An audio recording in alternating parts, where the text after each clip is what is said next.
are being prepared for what is to come. The time has come to separate the chaff from the wheat itself.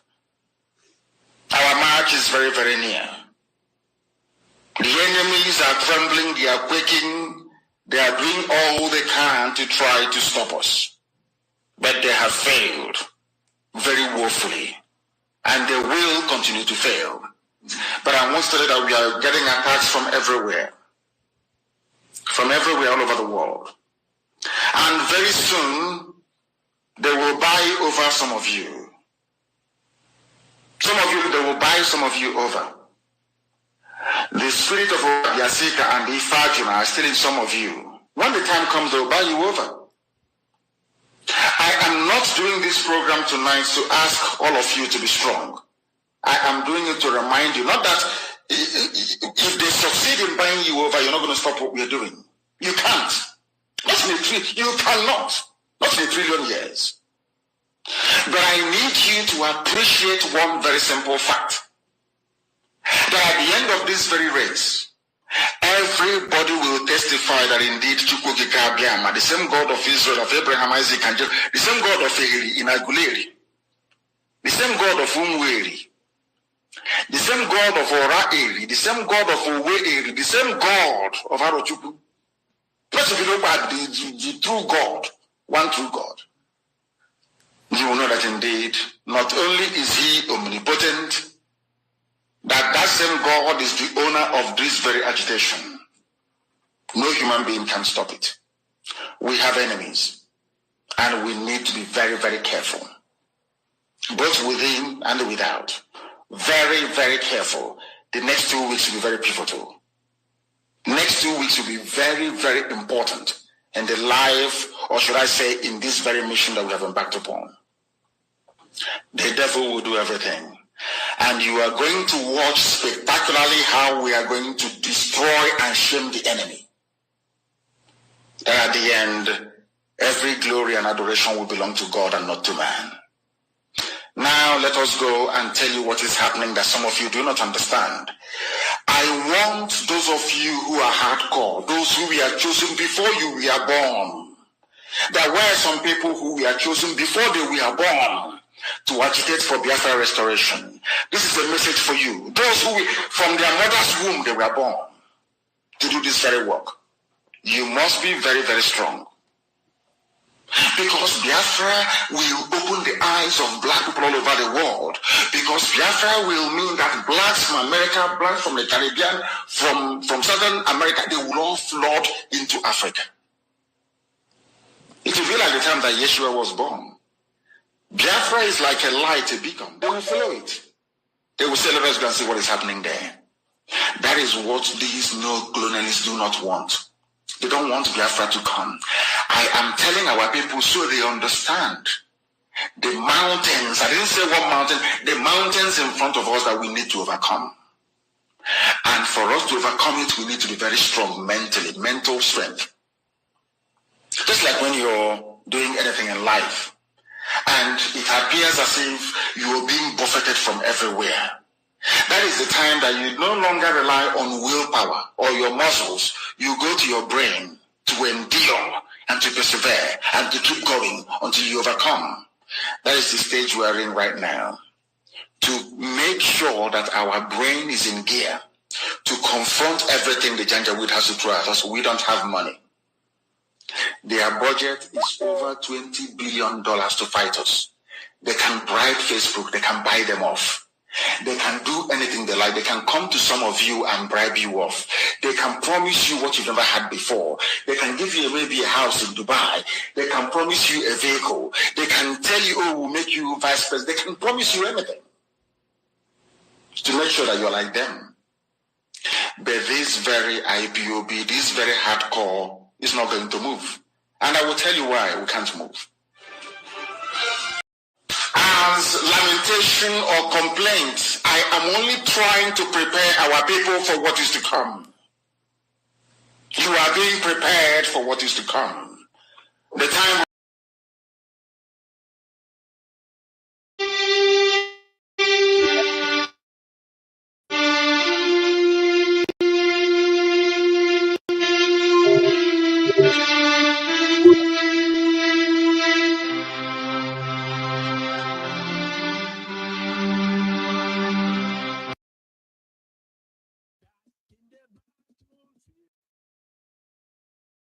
For Biafra must be restored, for there is nothing the enemies can do about it. We have come that the will of the Most High may prevail. Radio Biafra is unorthodox. The way we do things are markedly different from how others do it. We are under divine instruction. We have come that Chukwukika may take control of these very proceedings this evening, for we are nothing without him. O Elohim, Chukwukika Biama Purimi, unto thee we repose all that we are. Do not allow your children IPOB to be put to shame. Do not allow us to be devoured by the hands of the wicked. Do not allow us, O mighty one, to fall prey to those who do not know thee. You will deliver us, not because we are righteous, but because of your mercy. Hear our cry and our supplication. We are not armed. We have not killed anyone. We have not jailed anyone. We have not done anything at all to warrant the level of destruction and carnage being visited upon your children. The same way Israel suffered, so is Biafra suffering today. And if you, Elohim, can deliver Israel, so will you deliver Biafra. That is our hope. That is our anchor of everything that we hold dear as a race and as a people. You brought Biafra that light may come into Africa. You gave us hope because we are in a continent of hopelessness. And by thy grace, Biafra shall be restored. We shall be resurrected. We shall crown our efforts with the glory by the grace of the Most High himself. We are not strong. We do not pretend to be strong. All we do is to submit ourselves to your will, that your will may be done upon our lives. We have lost many people. We have lost so many good people. Their sacrifice will never be forgotten. We shall honor them, and for their sake, Biafra will come. Israel lost people, and today Israel is here as a beacon of hope in a land filled with darkness. We beseech thee, Elohim, because we are wandering all over the world, hoping against every hope that things will turn around for the better. It has never turned around for the better. Instead, it is getting worse. Please do not abandon your children. You have given us a commission, and we must accomplish it in our lifetime. We have come to honor your holy name. We have come to praise thee. We have come to honor thee, that your name may be glorified, adored, and praised forever and ever. Ise, Ise, Ise. I went.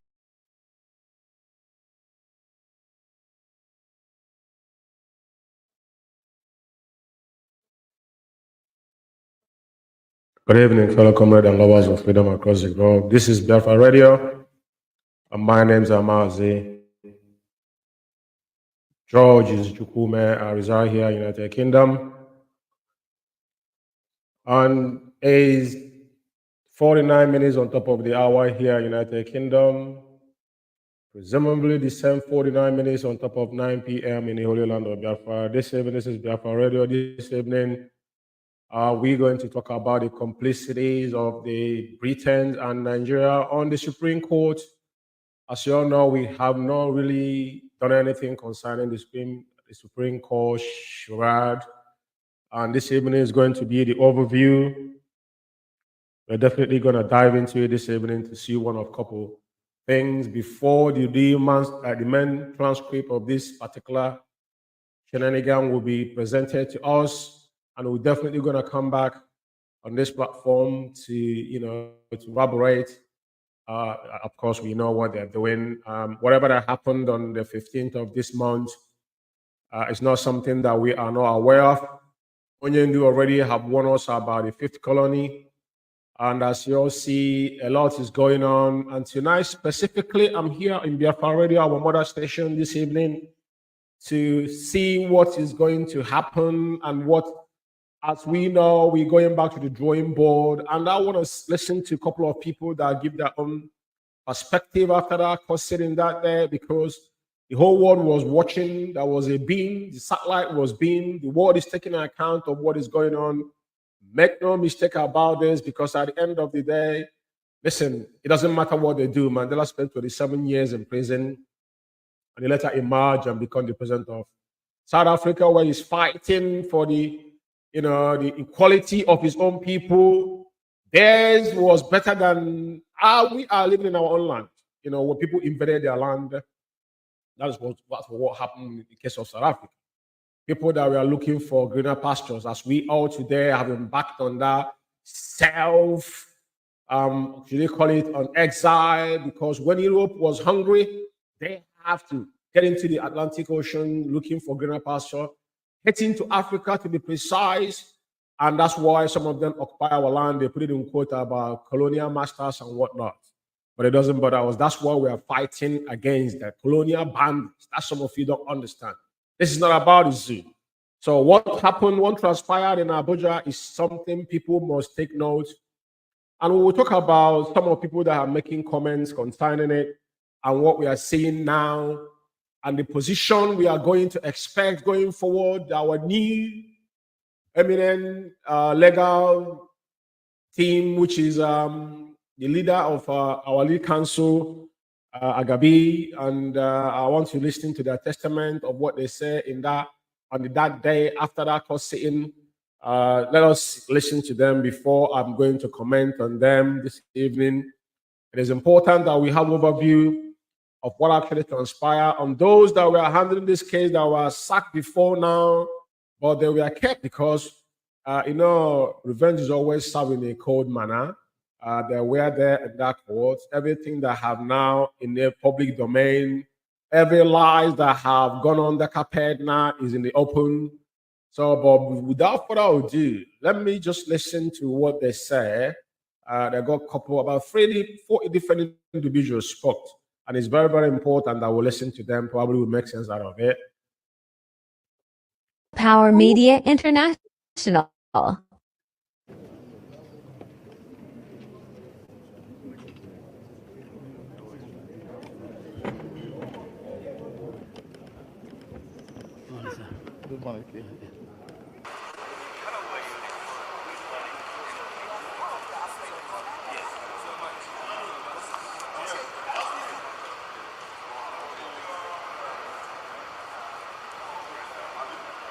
The Supreme Court is the Supreme Court. What Supreme Court is represents the law. We respect it. We go by it. There is no other way. We had hoped that it would come our way, but it has gone the other way. It simply means that we have to go back to the High Court and get done with this quickly. We still have hope. We're not in despair. By the grace of God, yes. So victory is assured. Yes, at the end of the day. We will lose a little time. We still have to go back. That's all it means. But I'm very consoled by what the Supreme Court said, that he ought not to have been treated the way he was treated. His bail ought not to have been revoked. His home ought to have been invaded. All that is a consolation to us. So we have hope. Thank you very much. Well, if in recent times you're listening to the commentaries of most Nigerians, I just want to a process of judicial rascality. I just want to commend our late counsel, Agabi. I think he's an elder statesman to standing firmly, and there's a lot of damage they have done To be fair, Onyendu has got no case to answer in the zoo jurisdiction arena. But we know that our leader is a prisoner of a conscience. But as the zoo and Britain are making caricature of themselves, demonstrating their nefarious act and breaking their own law, because what happened in Kenya that brought our leader under extraordinary rendition to zoo is prohibited in their own charter that domesticated in the zoo law. But Agabi will say what he said here as a senior advocate as well, because he has to go back to the drawing board to find a way. Some people are saying political solution and whatnot, and some people might misquote what that means. Every revolution in this world end up in a round table, and every round table is a political solution, because some people have to mediate within whatever your demands are. And that is why IPOB has stand out, and our leader has been trading with caution, because even before our internal leader declared Biafra, there was a consensus. That's why now new actors, non-state actors today that have taken up upon themselves because they have done a leeway trying to stifle our people. That's not the direction we want to go. So they said that Supreme Court is Supreme Court, but Supreme Court has accepted everything. Some people might not understand, because I think I read that before, but I'm not going to be able to read it today, but we will follow what they say here, and that is one I'm going to use on this program specifically, because at the end of the day, the value they put out, invading Onyendu's house, they agreed on it. Now, for them themselves, extraordinary rendition, they acknowledge that is unheard of. But all these things, they agreed on it. At the end of the day, what happened? They failed to do what they're supposed to do. And now they went back from basics. They are buying time. Those that say they squash terrorism charges and whatnot, about 7-count charges now, they have reversed all these things. Tells you that none of those charges was actually being squashed, because if it does, I don't know why they're bringing it back after they went to Supreme Court. So it is very, very important that we understand, and I have to thank him. And you can see at the background, Zekome is struggling even to utter a word. By the grace of God, you're a lawyer or a senior advocate, and some, to be precise, you understand when it comes to things like that, you don't associate God when he's supposed to be a professional doing your. All of us believe in God, but that's not what he meant. It's not about God. It's about what you could produce to us, because you've been paid and you've done absolutely nothing. You guys wasted space, and now we'll have to start all over again. We're going back to the drawing board, which we're not deterred. But like I said again, we are waiting for the transcript, but let's listen to them. Our senior legal counsel, Agabi, have spoken. So let's listen to the second man and see what he says. Because if the Supreme Court condemns all the processes, especially the rendition that brought him back to Nigeria, and you're not asking that he goes back to the Federal High Court for the trial to start, I feel it's a lot of injustice. It's a lot of injustice in all forms of jurisprudence. So all I would say that we just leave it in the hands of God. At the end of the day, how can somebody? It's difficult to make a comment, because when you listen to the judgment when it started, it was clear that they accepted the illegality committed by the federal government of Nigeria in all aspects of it, and yet you went on to this, to remove the judgment of the appeal court because of lack of jurisdiction, which they learned about the lower court. I don't think that is fairness in any consideration, but they say that they are final because it's the Supreme Court. They are also infallible because it is the final court of the land. So we'll go back to the Federal High Court, and hopefully we'll probably request that a bail is granted at that level. So for me, it's a win-win affair. At least something has seriously started, and I hope that the process at the Federal High Court will be, that will be expedited, so that the young man can come and be useful to society. But the only unfortunate thing is that the insecurity in Nigeria, and especially in the southeast, will be worsened off, because people don't believe what is happening in this country anymore. So if the Supreme Court of Nigeria is not even looking at the implications of what is going on. Boko Haram is on, bandits are on, IPOD is on. So where is the country that we're all looking forward to? May God bless this country. Thank you very much. Sorry?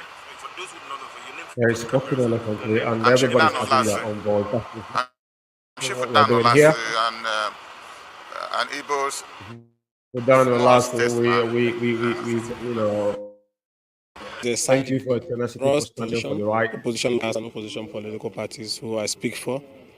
This judgment today is very clear to us because we missed an opportunity to lay the foundation and path for political resolutions of these issues. And it's so painful that the eminent jurists understood the issues, but in their conclusion decided to arrive at something that is still worrisome to us. And what is that? The Supreme Court agrees today that the extraordinary rendition of Mazi Nnamdi Kanu from Kenya is illegal. That is the first victory that was recorded today. Then the Supreme Court also said today that the invasion of his house by the security agencies that led to killings and the man running to safety is also illegal. These are the foundations. And then the Supreme Court also goes further to say that the revocation of his bail ought not to have happened, thereby saying that he's supposed to be enjoying the freedom, which is the very foundation of this struggle up to Supreme Court. So now what happened? If the Supreme Court agrees that the extraordinary rendition from Kenya is illegal, and the Supreme Court agreed today that the invasion of his house is illegal, and the Supreme Court agreed today that he ought not to have been declared bail, then why is Mazi Nnamdi Kanu still in DSS custody today? The Supreme Court should have not only freed him, but lampooned those who committed. Yeah, a fundamental question, very, very pertinent question. That's why I call it the conspiracy of Britain and the zoo, because they are the one engineering all these things. There is no need. Our leaders shouldn't spend a night in DSS dungeon. But what have convoluted, to be fair, is that every arms of individual that have circles us are now become a vampire because they are sucking the blood, the life out of us, because Mazi Nnamdi Kanu has remained their life wire. If Onyendu is not in DSS dungeon, none of these individuals now I can see they are running helter-skelter because they know their pipe now is being blocked. That tap has been flowing because when this individual, I'm going to talk about them after this video, what they have done in the past, partly, and some cynical comment they have started making.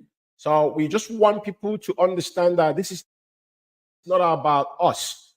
This is a global issue that the satellite has been, and a lot of people have confused on what is going on, but which country in the world we brought themselves into this kind of arena, and the world is watching.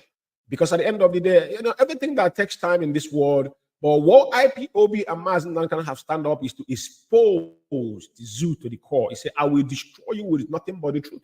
Just like what is happening in America today. Trump, they kicked him out. We're not picking political party, but we are looking at people that can make the world safer. And we can see it in his 4 years that he was there. And at the end of the day, we know what happened during this period. And by God's grace, things are going to change. Our job is to dismantle zoo with truth. And the world will see it because everything they have done, the world is taking account.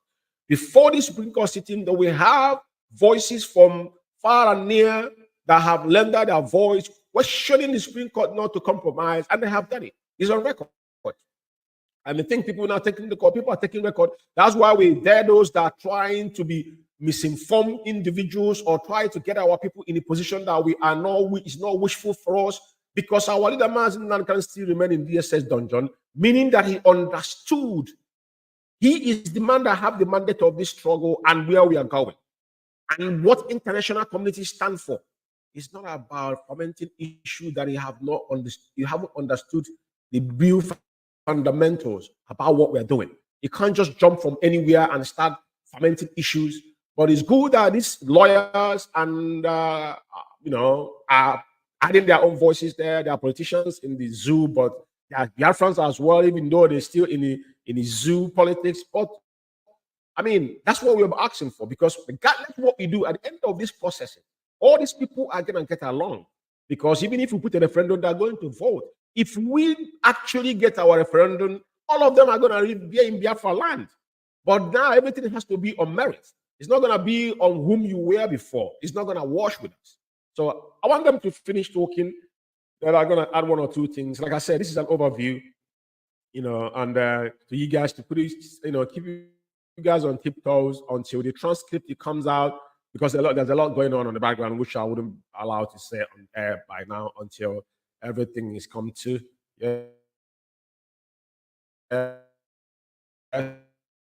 So let's go ahead and listen.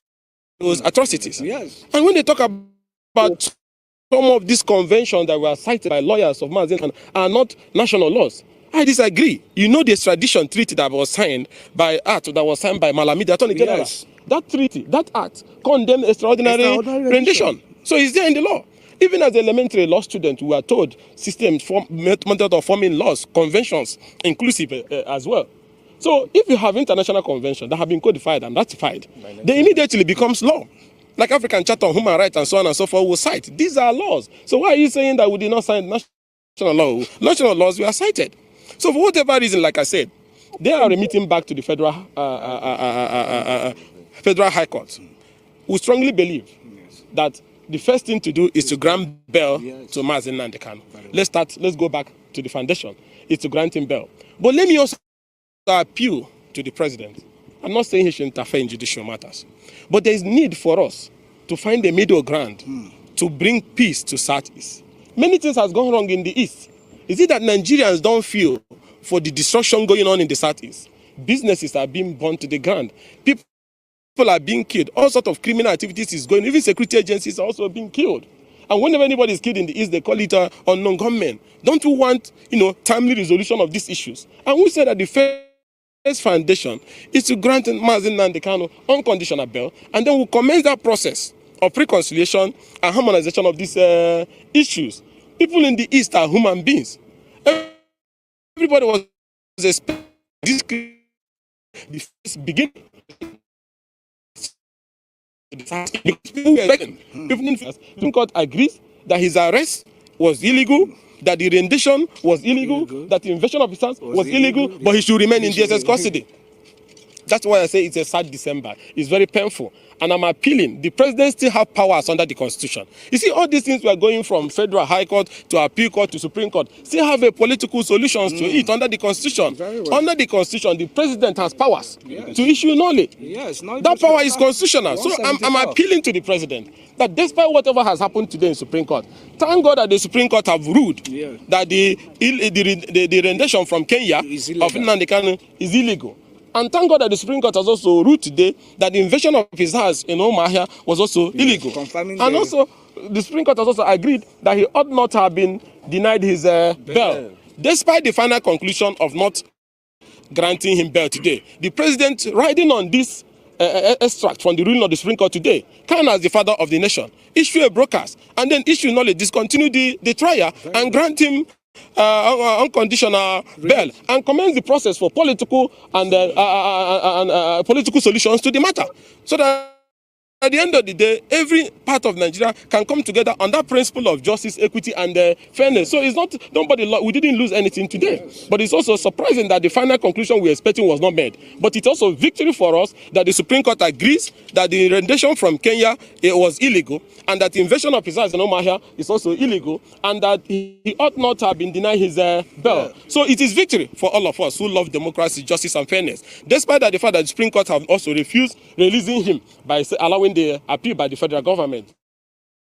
But the president still have a role to play. That's why we're appealing to the president to exercise his constitutional power. Going by the extract from this, positive extract from the judgment of the Supreme Court today, is to issue knowledge and discontinue the trial and initiate the process for political resolution. Anybody that is telling you that the path to peace is endless incarceration of Mazen Nnamdi Kanu is deceiving you. Yes. That person is enjoying the crisis, the killing and destruction in the East. Let's find a way. The president has been a Democrat, advocated for justice, equity, and fairness, even in Nedeco. Issues of Nedeco, all about issues of constitutional rights, fairness, equity, and justice. This is what we have known the president over the years for. And we expect him, as somebody who has championed rule of law, as a Democrat, as a leading member of Nedeco, to understand the circumstances we're operating in today and use his presidential power and issue knowledge so that Mazi Nnamdi Kanu can go home. And we can now open the window and opportunity for final political resolution of this matter. Thank you. Yeah. That's not the point that the court made. Mazda Ikenga have spoken eloquently, effectively, nailed it, and I mean, there's nothing else to add into this particular, analysis concerning what transpired on that day. That's what I said. I wanted to play it on this platform so that we can have this record officially, and the world are listening, they are watching, because at the end of the day, there is no need. There is no need. And I'm going to prove something. I want all of them to speak because it's important, very, very important to us. You saw that the court came very heavy on the security agencies, where they have in any way, impaired on the rights, the fundamental rights of the defendant. However, our laws have made very clear provision for remedy where there's such infraction on the right of the defendant. Then you can have, such a defendant can go to the civil court and then seek for civil remedies for the violation of his fundamental rights. And that is why, of course, we have the fundamental rights enforcement, for which the defendant, the respondent, which is the defendant in this case, have actually activated. And you are aware that he has gone to the civil court and he has gotten some judgments, which is still of the fundamental rights have actually been infracted or infringed upon. Thank you very much. Thank you. D. Caswell. D. E. Caswell. D for David. D for David. D. E. Caswell. Okay, and cancel.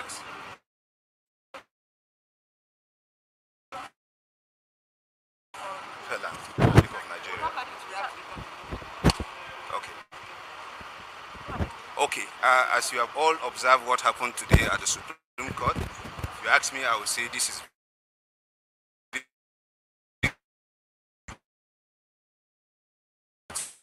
to once you are an accused.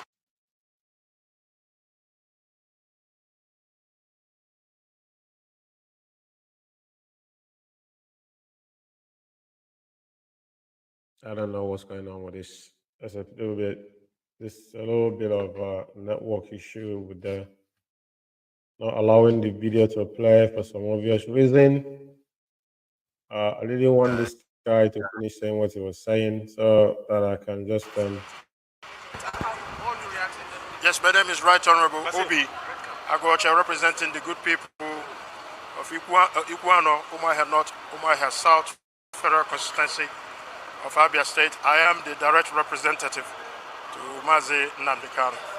It's indeed a very sad day today. If you looked at the judgment, the court was showed empathy in the way the rendition was conducted, the torture, the treatment meted out to Mazi Nnamdi Kanu. It's just a technical matter, just like the counsels for Mazi Nnamdi Kanu has stated. I'm sure they are going back to the drawing board, starting again from the High Court all the way to the Supreme Court. The Supreme Court is sympathetic to the plight of Mazi at the end of the tunnel.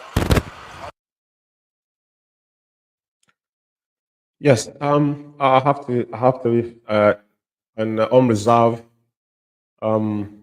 thanks to this honorable men that have stood by the law and with the standing in the path of justice, because at the end of the day, like I said, everybody knows that Mazi Nnamdi Kanu being in DSS dungeon is the main core of whatever that is happening in Biafra land today.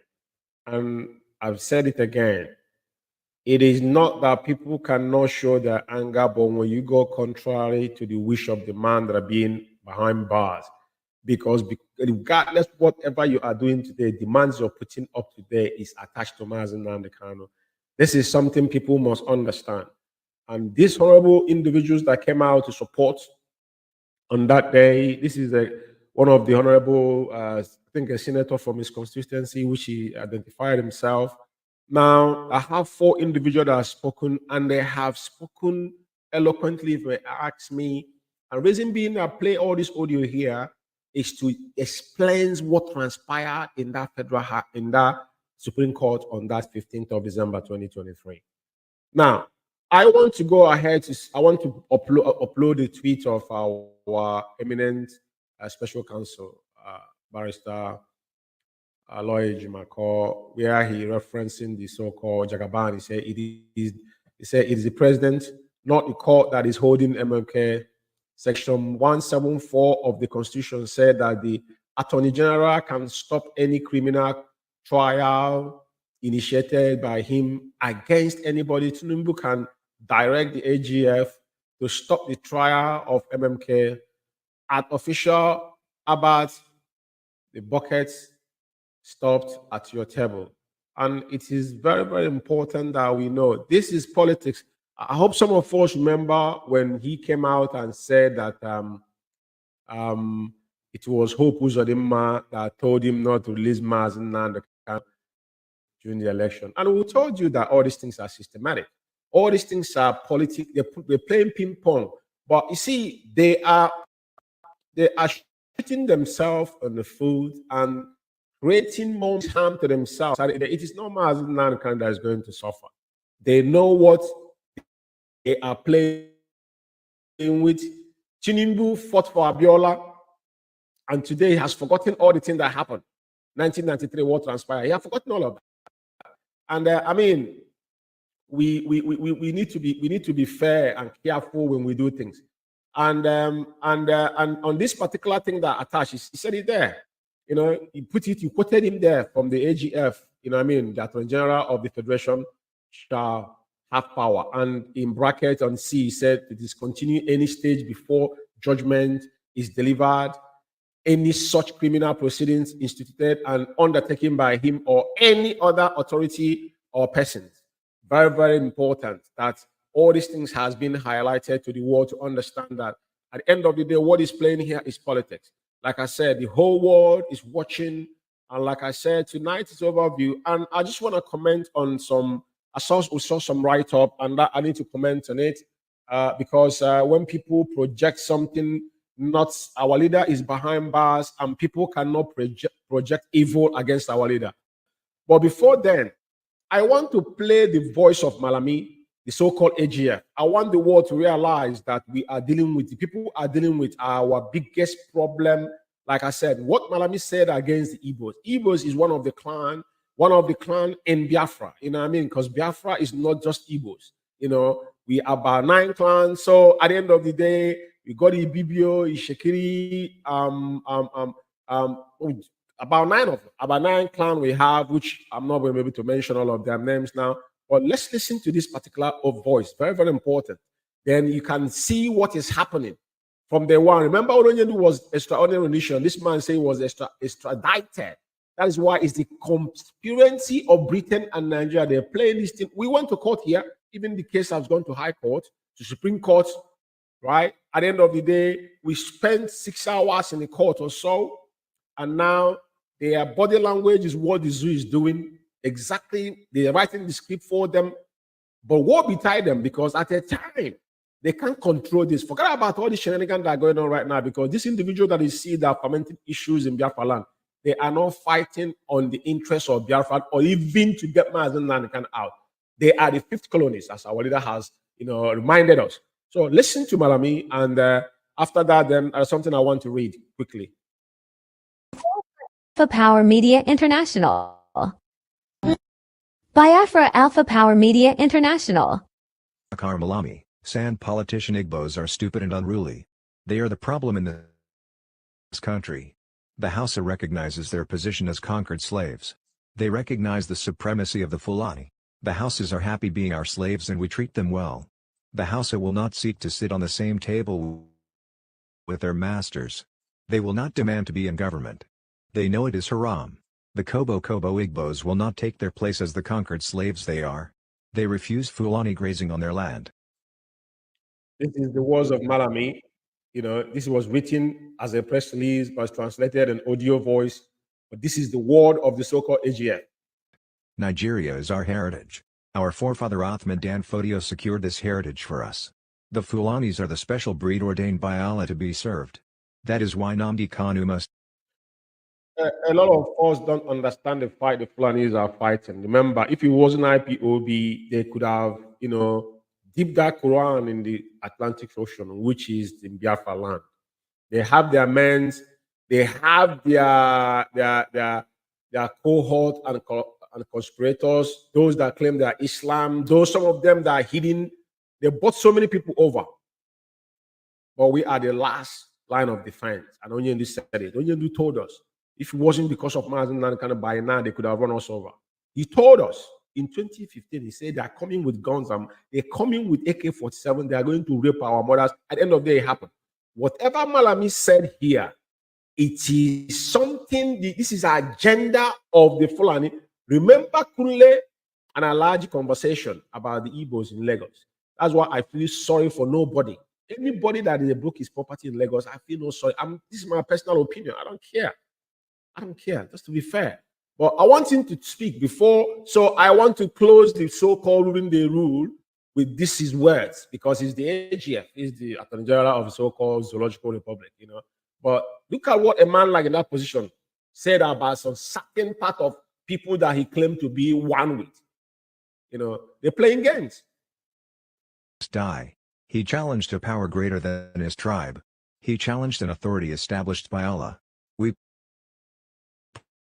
poisoned his parents to send a warning across to him, but he refused to listen. His own dose. He will rot from inside and die very painfully. He cannot reason well again.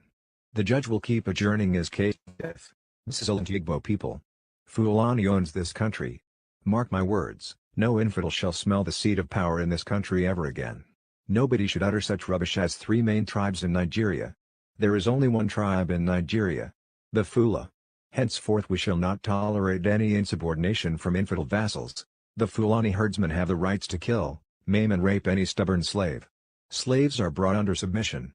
Only the Fulani lords have the right to carry arms. The herdsmen are entitled to any land they desire from the north to the south. Nigeria belongs to the Fulani. Establishment of the grazing route is a must. Britain have a morbid hatred for Igbos. They are in full support of the Fulani land acquisition agenda. It is a pact signed at the amalgamation. Britain knows that Fulani owns Nigeria. They have given the go-ahead to kill Nnamdi Kanu at once, but we want to enjoy his slow, painful death.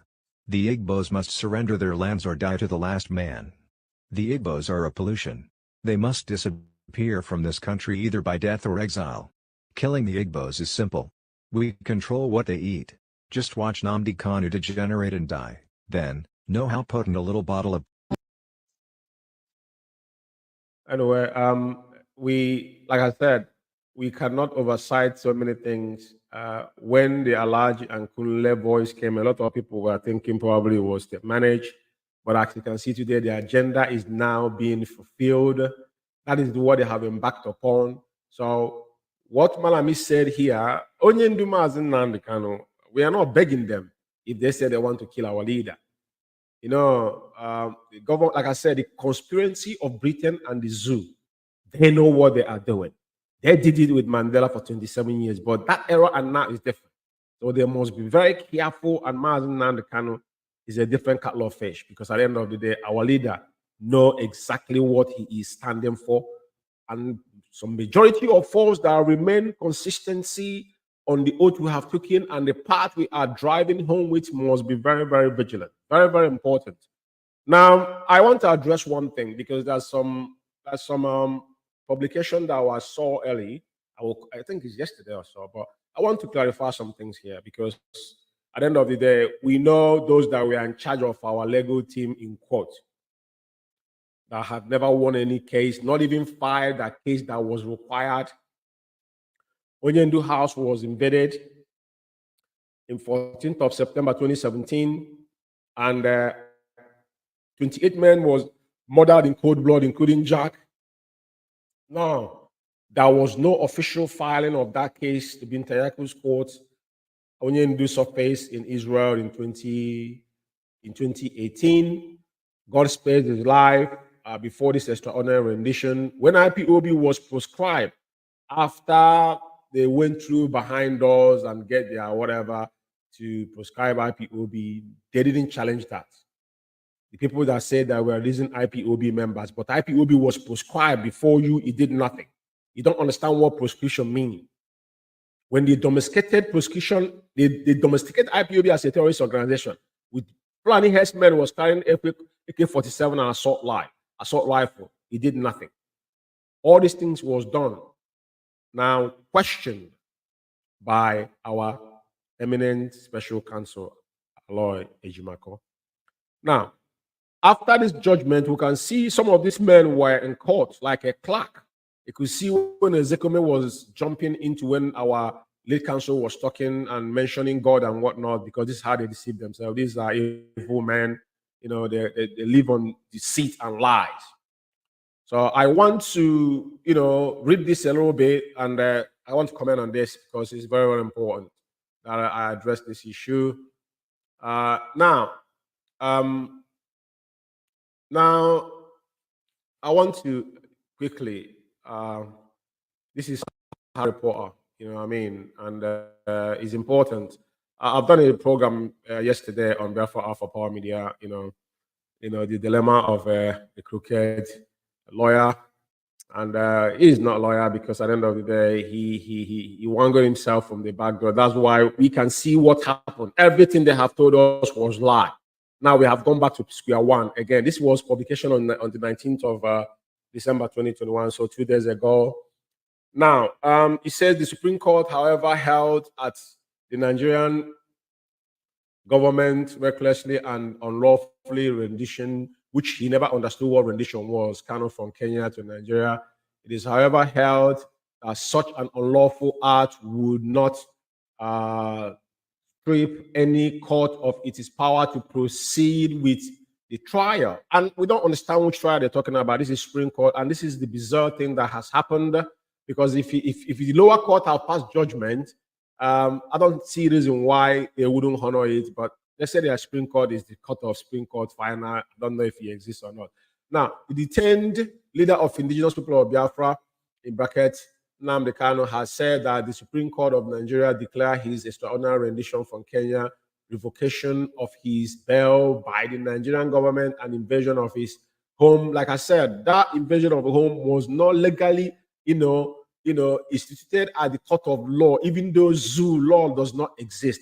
But at least we can see many cases will be won. International community are taking record of it. Nobody could say that was a case file of Mazen Nnamdi Kanu has been. When they filed this case was after Onyendu came back, they were trying to fight. I don't think they didn't accept it until tomorrow morning. Because if they said they filed, they would give us the file case and when it was filed.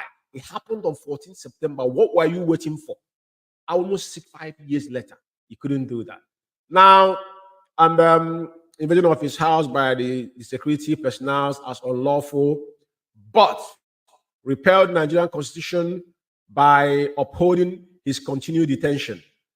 The IPOB leader said this on Tuesday while reacting on Supreme Court judgment on his appeal against his continued detention by the Nigerian government, despite the judgment of the Court of Appeal, which discharged and acquitted him and ordered his unconditional release from the custody of the Department of State Security, in bracket DSS, Sarah Reporter Court.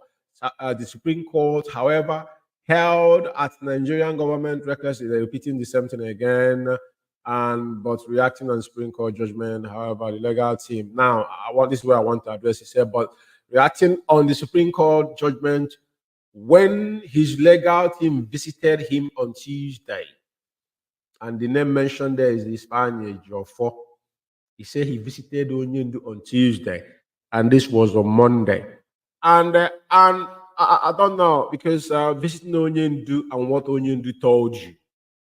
Let's look around on what he said, and I'm not gonna confirm that he visited Onyendu, because somebody can go to DSS dungeon because he's working for the DSS. But if a man is behind bars, he is the one that decides who to come to see him. He's no longer his lead counsel. He's no longer his lawyer. Ejiofor, for I know for one thing, is not involved in IPOB legal team, neither our leader. Forget about all these shenanigans because I'm going to treat something tomorrow. We know their conspiracy. That is why there's a program initiated on top of his head on Biafra Alpha Power Media. So I want to come down on this particular publication where he said, but reacting on the Supreme Court judgment when his legal team visited him, and repeating this again, said by Stefan Ejiofor, who gave an update on Kano's reaction, said that the reader questioned whether the Apex Court effectively repealed constitutional provision cited before it on its release.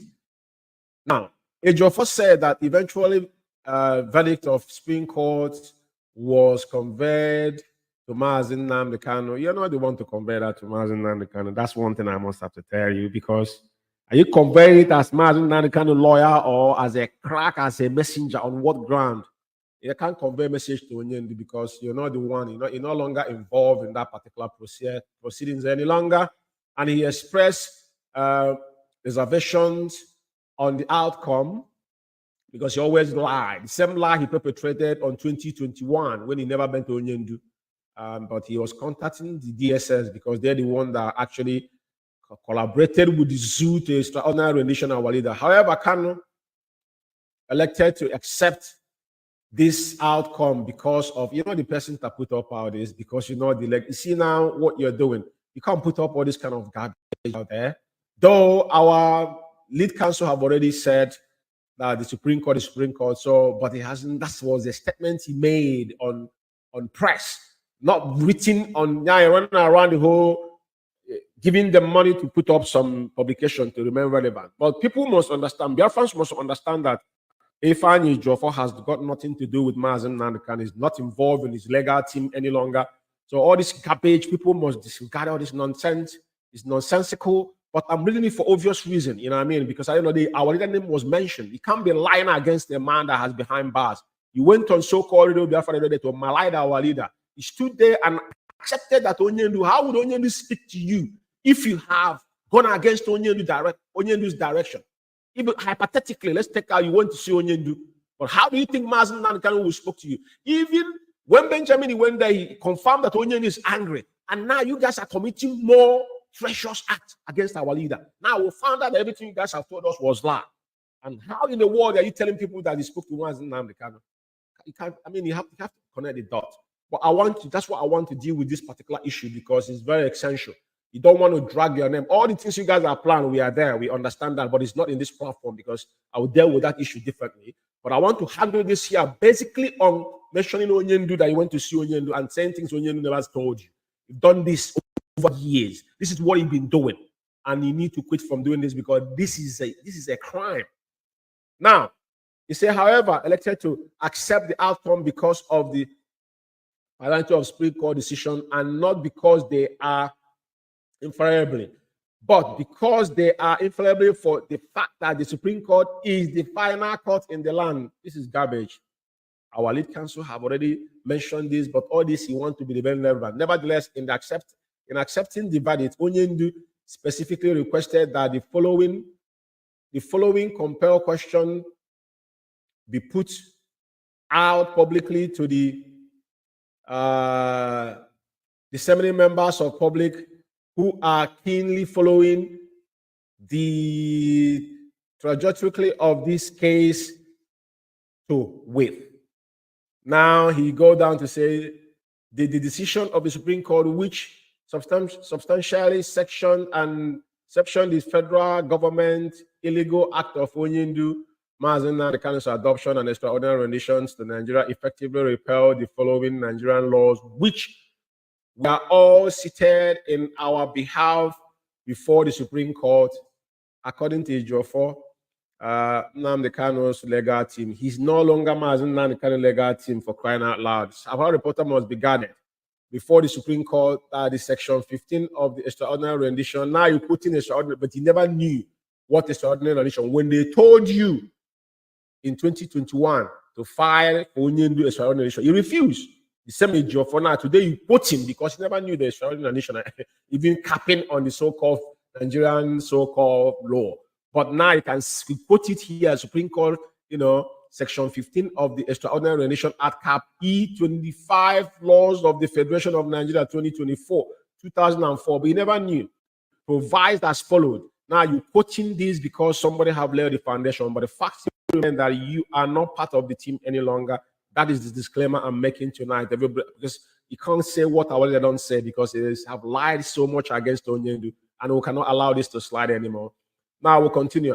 We are in accordance with the law of any country within the Commonwealth or in the pursuance of any extraordinary agreement between Nigeria and other country, in bracket, whether within the Commonwealth or not, any person accused of any unlawful at large after conviction of an offense committed within the jurisdiction of Nigeria is surrendered to Nigeria by the country in question. Then, so long as he has not had a reasonable opportunity to return to that country, that person shall not be detained, in bracket, whether under this act of otherwise, tried or otherwise dealt with in Nigeria for all and in respect of an offense committed by him before he surrendered to Nigeria or done. He says or done. I don't know what that means. And he say the offense of the offense for which he was surrendered or any lesser offense which may be provided by the facts on which his surrender was granted, or any other offense being, in bracket, being one corresponding to any offense described in the section 20 of this act of the same nature as the offense for which he has surrendered. But what I'm taking about all this whole thing that is written here tonight is that Ejiofor have now quoted Onyendu again, and what he's saying here, providing the person is falling within the section, shall not be detained or tried for any offense by virtues of the paragraph B of this section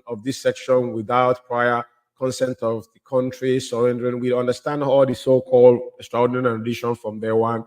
We're not going to read on to do all this art. And at the end of the day, but as you first said, above laws and avoids any doubt, all Nigerians' law on extraordinary renditions of any citizens from foreign land.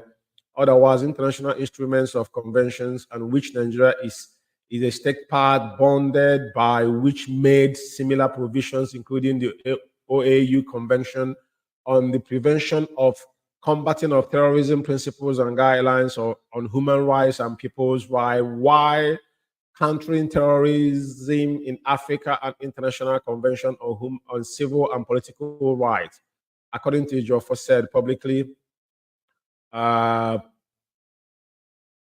prospect and provision on the possible implication of the Supreme Court judgment on the 15th of December on the above law, why further demonstrated that grave prejudice Onyendu has suffered in the hands of Nigerian federal government of Nigeria, cannot encourage the supporters to remain focused and keep eyes on the ball, continue to conduct themselves peacefully.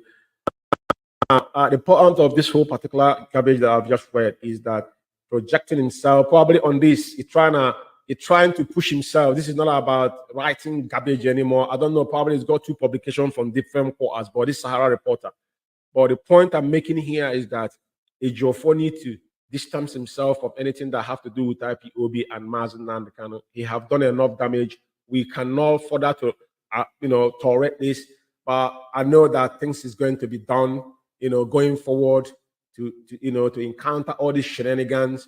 But at the end of the day, let it be known that Ejiofor Ifeanyi has got nothing to do with IPOB, neither Mazen Nnamdi Kanu. It is in the record. It's been sacked before now, but I mean, the so-called Supreme Court has now battered them by themselves because every lie they have told now is in public domain, and there is no way to cover it up for 5 to 6 good years from 2016, 17, 18, 19, 20, 21, 22, 23. How many years? You've been portray yourself, but there's no significant thing you will say you have done in the past. The main thing is IPOB. Onyenu house was invaded. IPOB was proscribed. What is happening in Biafra land today is because of proscription of IPOB. Even though the war did not happen or bought into it, but they knew what they were doing. Because at the end of the day, that is the only thing that gave them the power to militarize our region. And now what they do, they pump funds into the so-called fifth colonies, including some of them that are pretending to be part of what we are doing, but we know them. Like tomorrow, I'm coming up on Alpha Power Media tomorrow to detail of who sold Mazin and the Canada program must continue tomorrow. So like I said, this is our whole platform, and tonight is the overview of the Supreme Court so-called, how did I call it? I call it, what did I call it? There's a word I use on that particular Supreme Court. But to me, it's a shred. But at the end of the day, the word is watching. But there is a specific word I use concerning that particular ruling, because we know what was going to happen. But at the end of the day, one thing we must take home from here is that our leader Mazen Nankan is still held in the SS dungeon. This is a process, and he understood it. And thank God that God in infinite mercy as well is guiding our path. And it doesn't matter who is there to lead us, but one thing is certain, because we're dealing with wild animals, which is Britain is heading them. Their master is behind the closed doors and telling them what to do. They're writing the script for them and they're acting upon it. When I told you, they say Hope Uzodinma is the one holding Mazin Nanikana. I told you guys in one of our programs that these people are playing ping pong with your brain. Like all these people in Biafra land today say they are fighting Nigerian government. None of them are fighting the Nigerian government. They're all in it to win it. All they're doing is cashing out, because the only source of their life wire is Mazin Nanikana. And they will make noise. They will call them from the back, to pat them from the back. Or this is a story for another day. My job here tonight is done. Just to went overview of the ruling, and the world and the people of conscience must understand that Biafran people has been haunted. Our leader has been held against his wish. There is nothing like this has ever happened in any man. Even this guy they have been holding for how many years? What was he? Is it in Britain here? Is it like in Britain here they're holding him over how many years now? But he was not allowed to be extradited back to America. So, but Onyendu was actually kidnapped, tortured for 8 days, which some of his disciples were aware. All of them kept it quiet. Some of them were talking to him on the phone. The day this thing happened, they never asked about their leader the next day. They never asked about their leader the next day. Someone said, I was speaking to him on the phone that same day until he told me, I will speak to you later. And he couldn't speak to him the next day. The second day, the third day, the fourth day, he didn't ask, where is our leader? He didn't say, I'm looking for our leader. Let people now start asking, where's Mazen Namdekan? No one said anything. But you know what? Chukwukabiyama in heaven knows why. And Onyelu said, I'll lead from the front, and he's leading from the front. That's why he's in the SS dungeon. And he said, and I quote him, he said, this is why I want Biafra land to be peaceful, and this is why I'm in the SS dungeon. So I want our people to act with their senses correct. People need to understand that this is not about me or about you. One thing is certain here is that Onyendu has given everything. And we, all of us, must wake up from our slumber and do the right thing by not allowing ourselves to be hoodwinked or be used, because at the end of the day, what matters is that what we are looking for shall be given to us. It doesn't matter how long it takes. Biafra shall be restored. It does not matter how long it takes or how long they try to delay it. Onyendu is the last miracle. And as you can see around you, there is nothing else you will ask. Everything he has said has come to pass. And Biafra is the only thing that is eminent that me and you must be vigilant about, because one thing is certain is that when is it going to happen? No one knows. He says it's going to be a miracle. So are you going to be part of this particular historic event the day it's going to happen? Because when it happens, you see a lot of people, all the foreign agents will come back. I said it's a travesty. What happened in Abuja was a travesty. So for me, we already know the outcome before ever it happened. So I thank every single one of you that have taken time to listen. This is a late night show actually, but It's happened that we have to do it. It's very, very important that we itemize this in things we have said tonight concerning this particular share, this travesty that went on in Abuja. And we're still waiting to the transcript to come out before our our new legal luminary will take it from there. And of course, our special counsel is there because at the end of the day, you can't take it away from him. A man understood what he been called to do, and he's doing it to the best of knowledge. That if you ask me, because you must stay professional regardless what is going on around you. Very, very important and it's pivotal. And as I said, I thank all of you for listening. And may Chukwu Kabiama continue to protect and guide every single one of us. And I'll be signing out from here, United Kingdom. And this is Biafra Radio. Thank you for listening. And may Chukwu Kabiama continue to guide and protect Onyendu. And every single one of us, including his household, and still remain upright. May Chukwu Kabiama persevere. And may that his mighty hand always cover him, regardless what the enemies are plot. One thing is certain, we are fighting a just cause, but we choose to go this path, not that we cannot be more violent. But at the end of this journey, one thing is certain, when this will destroy the zoo and Somalia will be a paradise. And if you look around you today, everything you has said have come to pass. So be vigilant. Regardless, those that have, fallen on the wayside, questioning what the providence has given to us, but most importantly, who we're supposed to be focused upon is the golden egg itself, which is Mazam Nandekan. And thank God for the marvelous family that has given him to stood by him, because I don't know who could have taken this mantle. It's not easy. It is beyond my own comprehension, to be fair, if you ask me. And it's for me from here. It's good night from London. And this is good evening, London. Thank you for listening. And may Chukwu bless all of you. Thank you. Good night.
sọpụrụ n'ụwa niile eze ebube dị ngọzi wee na-enye aha nsọ gị otuto n'ụzọ pụrụ iche n'ụbọchị nke taa.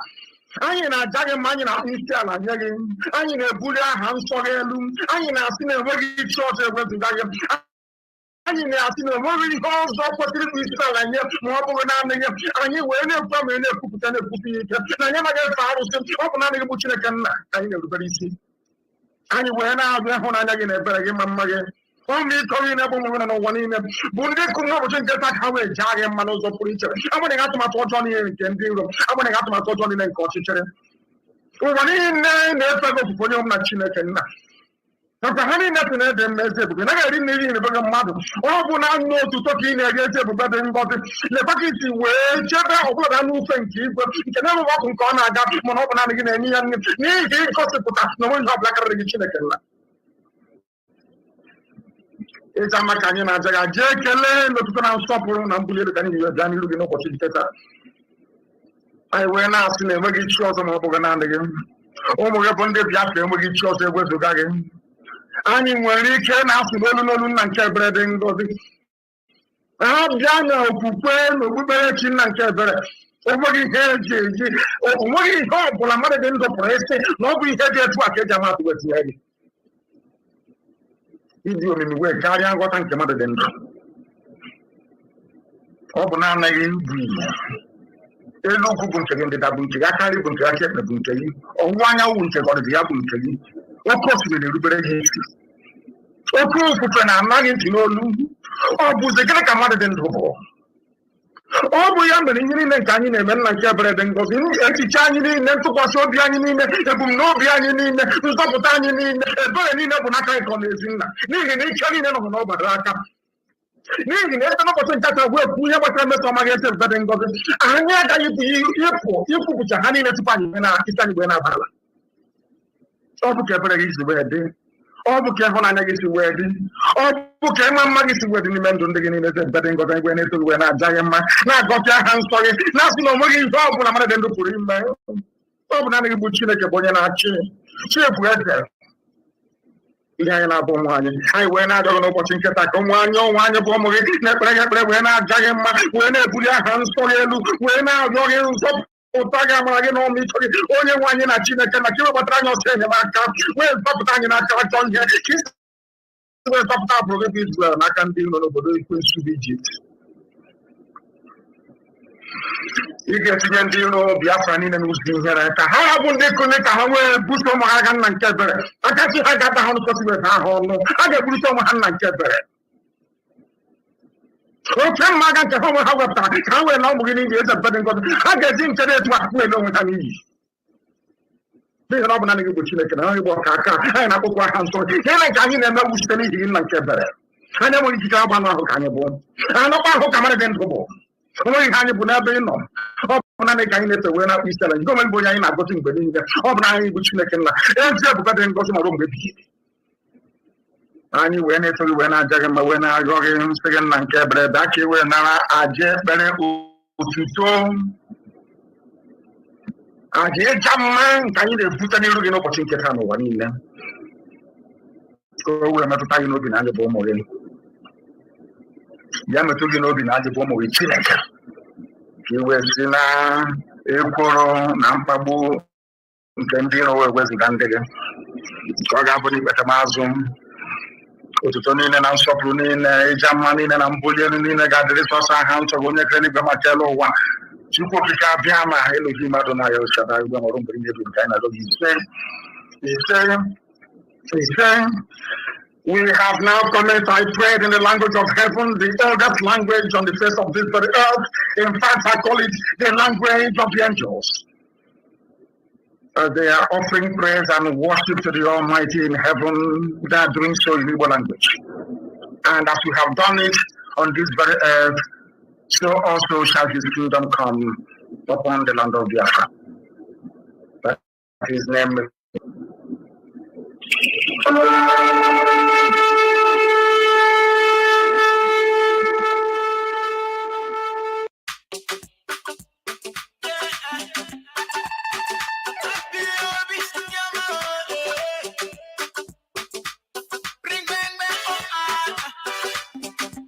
Easy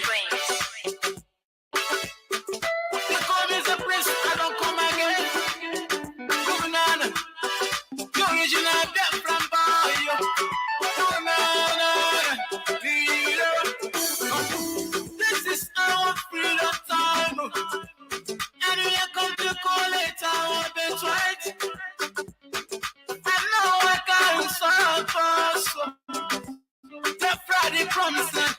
Anywhere we go, now so the blessings of the Lord they follow us. Anywhere we go, now so the blessings of the Lord they follow us. Who no go no, we never hear go here. Say that problem come. We are the best. We are the best now. We are top of the world. We have come to our freedom time. Every day keep on praying to God. It's our freedom time. Now so we keep on moving forward. I feel it's your man. I feel it's your man.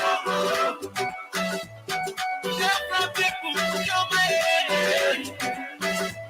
Different people, your man. Yeah, we never just like that make it dance. Just like that make it dance. But it's like that make it step on it down. It's a freedom time.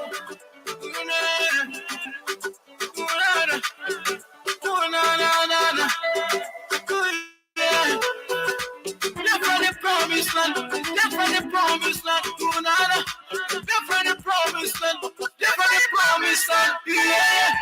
When I look up to the sky, I can see the sun is shining, it's shining all over Biafra. We are the best. I give thanks to God for the blessings on us. Oh yeah. Oh no, come to our freedom time. Free time. They keep on praying to God. Praying to God. Today, of course, being the 24th day of December 2023, the year of our Lord. We are live, we are direct, and of course, coming to you all the way from Johannesburg, the city of gold. And from Johannesburg, of course, we are reaching humanity all around the world. And of course, this evening, what we have come to do is very simple. It is, of course, an emergency broadcast and courtesy of IPOB, Head of Finance Worldwide, Wada Nenayanya, who will be addressing Biafrans this evening. Permit me to welcome you once again. If you are only joining us right now, I want to welcome you and I want to show you that you are at the right place. And of course, I want you to share this broadcast live. I want you to share it wide all around, and of course, invite all Biafrans and all lovers of freedom to join us this evening for this great and all important broadcast with Biafran people. The time standing here, of course, at 9:29 p.m. here in Johannesburg. It should be an hour past, of course, hour different, in Biafra land, meaning it should be around about 8:29 or 8:30 or thereabout in Biafra land. And of course, Biafrans are listening, and not just only Biafrans, but all around the world, people are listening. Therefore, share this broadcast on our platform. And of course, if you are wondering where you can join in to, receive this broadcast, you can, of course, get us on all platforms. And when I say all platforms, we are on Facebook, we are on Twitter, we are also, of course, on Biafra Radio app. And in case if you want to know how to get Biafra Radio app, is very simple. Just go to your Google store and, of course, download Biafra Radio. Biafra Radio. And then, of course, you will be set to join us this evening. My name's Barrister Ikechukwu Onoha, and of course, it is late night with Barrister Onoha. But of course, this evening, first of all, we need to connect with Wada Nenayanya, who will be addressing Biafrans this evening. And of course, after the address, I will bring to you few informations and of course news, information and analysis, which is what late night is all about. I'm trying to see if I can get hold of Wada Nenayanya, of course, so that she can do the needful. Wada, can you hear me? Good evening from here. All right, let's try again. Wada Nenayanya, please, can you hear me? Yes, I can hear you now. All right, she can hear me, and of course, the whole world is listening, and Biafrans all around the world is listening. Good evening and welcome to the program, Wada. Please go ahead. Yeah, good evening. Thank you very much, Barrister, for this broadcast this evening. Good evening, Biafrans, friends of Biafra, lovers of freedom. All our well-wishers, including our enemies, I welcome you all this evening, today, the 24th of December, 2023, and a Sunday. My name is Inena Yanya. By the special grace of Chukwu Okike Abiama, I am the head of finance of IPOB worldwide. I thank Chukwu Okike Abiama for this day, for giving us life. I thank Chukwu Okike Abiama for the life of our leader and his family. And pray that Chukwu Okike Abiama will continue to keep him and bless him and his family. We all heard what happened at the last court case on the 15th of December, 2023. I want to encourage everyone that no matter what, our leader will be released soon. I'm confident of that. My faith is very strong, and I know our leader will join us very soon. But as we celebrate Christmas, it says dungeon, because of you and me. He is here because of the love he has for Biafrans. That's why he's there. The question now is, how many of us also can give such love back to our leader? Remember, he said he will never disappoint us, that we are the ones that will disappoint him. How many of us are in that group that will disappoint? That's a question that everybody have to ask themselves. People are now preparing for Christmas, and he is still in DSS dungeon. He spent the Christmas of 2021 there. He spent the Christmas of 2022 there, and now 2023. We should search our conscience. Is he good? Is he supposed to be there? The answer is no. He's not supposed to be there. That's why if you know what you can do to make sure that our leader is released and others that are in detention, then you do it. And not giving excuses. Sit back and have a sober reflection of what is going on at this moment. And then you put it onto yourself. Our leader, this will be his third Christmas in DSS. That is not correct. The Nigerian government should release our leader and all those that are working assiduously to make sure that our leader is released. Chukwu Abiyama will bless each and every one of us in different ways. I want to use this opportunity again to tell us that it is very important that we remain consistent in this quest for freedom. Very, very important. I also commend those of us that are paying their monthly donations, in spite of the fact that some are trying to discourage you. Do not listen to them, because you know why you joined IPOB.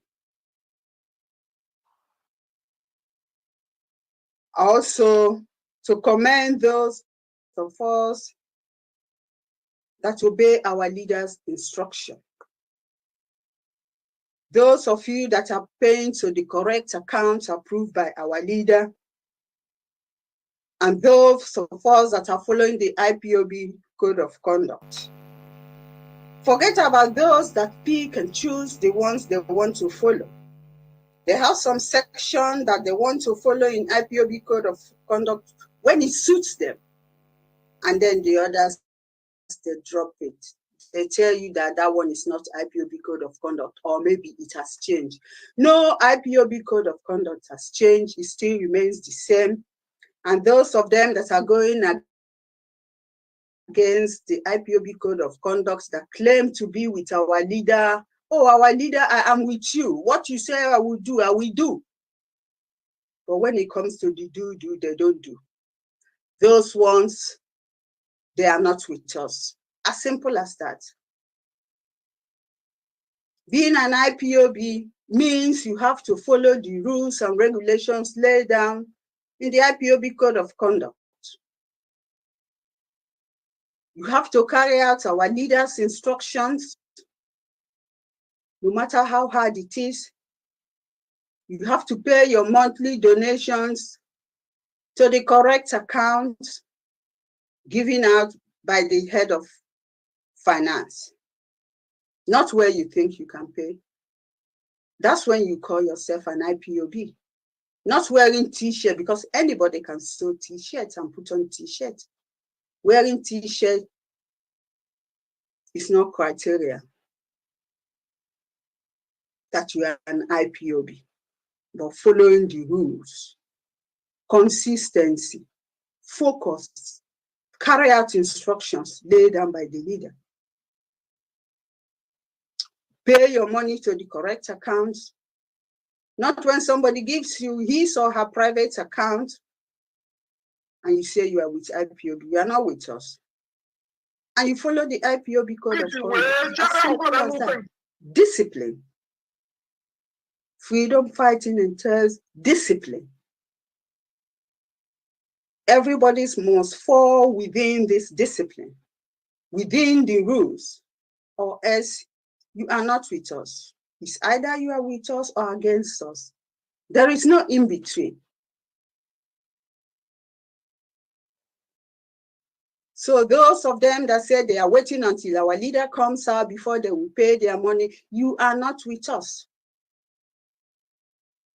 Because the list is there. The last time you paid is there. Not when you pay to somebody's personal account or somebody gives you an account to pay, then you say you have paid. No. Because the money, the finance department cannot account for that money. It means you did not fall in line with what you are supposed to do. Some of us have forgotten the reason why we joined the IPOB in the first place. Many have forgotten. Many think it's about fighting for position. A simple instruction will be given, some will not carry it out. They feel they have arrived. They are not part of us. Everybody should go back and read the IPOB Oath of Allegiance, what it states. The moment you go against or you try to disrupt anything that will move the struggle forward, you have gone against the oath. And we all know the consequences. Don't say you were not told. For those of us that are here, those of us that are following our leader and carrying out his instructions, will bless each and every one of us. It's not easy. Nobody says it's going to be easy. Freedom fighting entails funds. Some have decided not to pay to the correct accounts. But you see them, they will shout more than others. They will come on radio or wherever radio they are and be making noise. The assignment given to them, they will not carry it out. They want another assignment that is not even assigned to them. They do not align with IPOB. Therefore, for those of us that are consistent that is carrying out the instruction of our leader, paying the correct accounts, and abide by the IPOB code of conduct, they are the ones that are IPOB. Remember that people have died in this our quest for freedom. It's not a company. IPOB is not a company where some people will be giving accounts to individuals or to some coordinators to pay money. Some coordinators are not even paying, but they want the name coordinator. The moment you remove them from there, they start agitating. But they don't pay. They don't pay. And when a coordinator do not pay, how do you expect your members to pay? Well, in this our quest for freedom, everybody carry their own cross. I carry mine, you carry your own. That's the way it is. And I want to reiterate again that the account that they have in Germany, they say is an international account. That account is not approved by our leader, and I did not announce that account. If you pay money into that account, you are on your own. You are not with us. The same applies to the one they have in Australia. Everybody now have become a banker. That account is illegal and must be shut. The one they have in the United Kingdom, the Forest Gate, that have not paid money since March 2022, that account must be shut down. And the money there will be accounted for. The same applies to the one in the United. Keep announcing it each time so that Biafrans will take note, because Biafrans will ask questions one day. The same account, illegal account that they opened in South Africa, they call it welfare account. They went and transferred 300,000 rands. That account must be shut down, and that money will be accounted for, because people paid that money. It's people's money. The same applies to the one that they go behind collecting from coordinators, and coordinators will release the money because nobody wants to lose their position. Somebody that don't obey Onyendu's instruction, you are obeying the person's instruction. It means you are not even sure where you stand. The same applies to the women accounts in Canada. Over 53,000 Canadian dollars that was there as of March 2022. That one will be accounted for. The same with the one in Chase Bank, the former national account in USA, over $745,000 will be accounted for. Biafrans will ask questions. That's why I keep saying it all the time. So Biafrans will take notes. What happened to the Umweri account? Up to today, we don't know how much was there. But nobody talks about it. You see them, they don't come on air and talk about Umweri account. You don't ask yourself question, why are they not talking about Umweri account? But they were so fast to close Germany accounts. As if that one was not enough for them, they went to Italy and seized the accounts.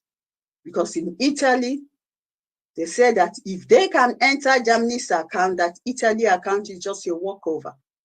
That's what Chike Paul Edozie said. It's on record.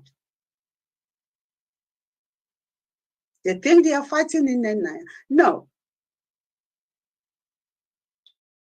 You're not fighting me. That's the mistake they made. All those that are paying to the correct accounts, I commend every one of us. Fold up? No. We will never fold up. Nothing. will bring it down, because this is ordained by Chukwu Okike Abiama. And he sent his anointed, Onyendu Mazi Nnamdi Kanu. And when Chukwu Okike Abiama sends you an assignment, he equips you on the tools to use for that assignment. And that's exactly what is happening. They will all be put to shame. Biafrans are taking note. This is not 1967 or 66. This era, everybody will account for what they did. They were so fast in taking IPOB international account bank statements and made photocopy and sent out to their town criers. And they started announcing it on air. A nation account. Even Nigeria don't even do it. They were reading it on air. How much that was spent. They were reading it as if it was a lecture. They used it, they made our bank statement a handout. Chike Doziem copied it from Collins Chinedu. Chike Doziem, he's distributed it to others. And you think Chukwu Okike Abiama will keep quiet just like that? Mbano. They took Germany international account and shared to all of them their town criers. Otimpunga. What have they achieved today? What they were looking for, did they find it?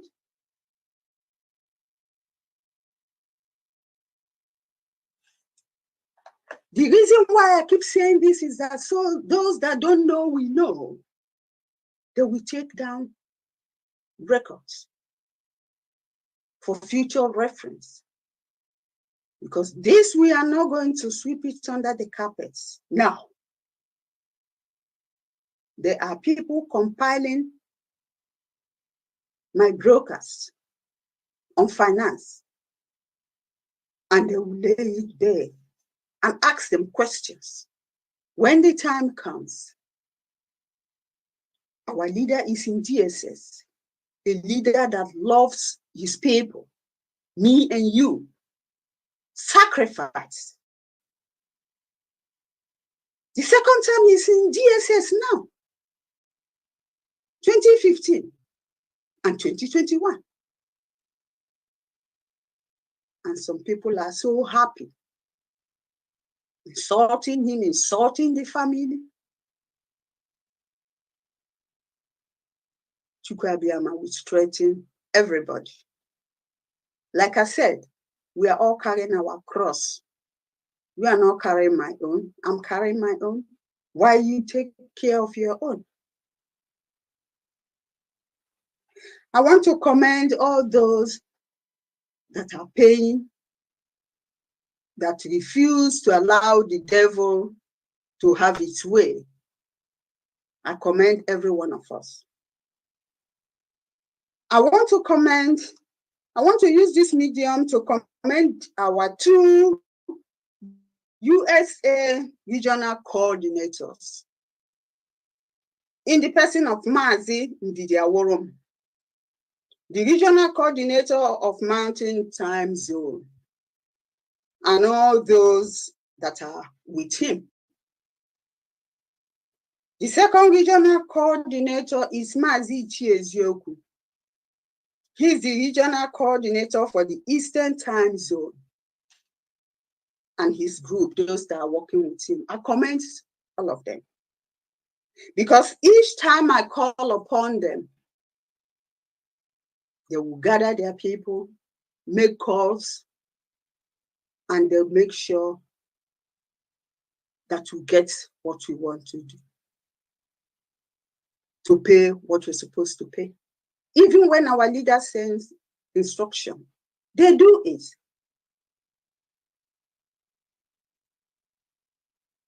And others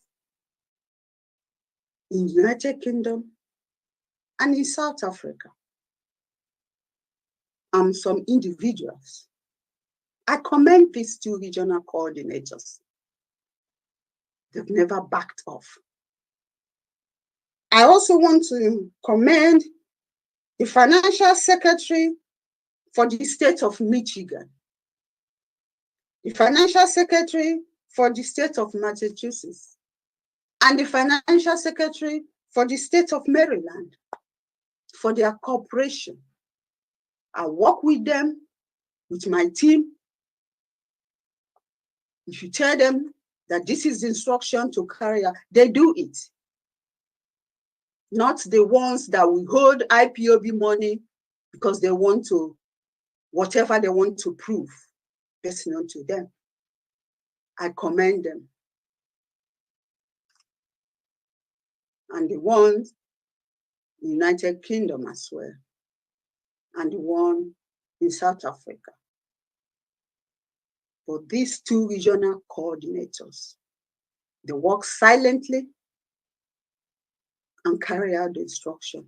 Chukwu Abiyama, we bless each and every one of them. They are not doing it for me, but for Biafrans and for generations yet unborn, so that our people will be free.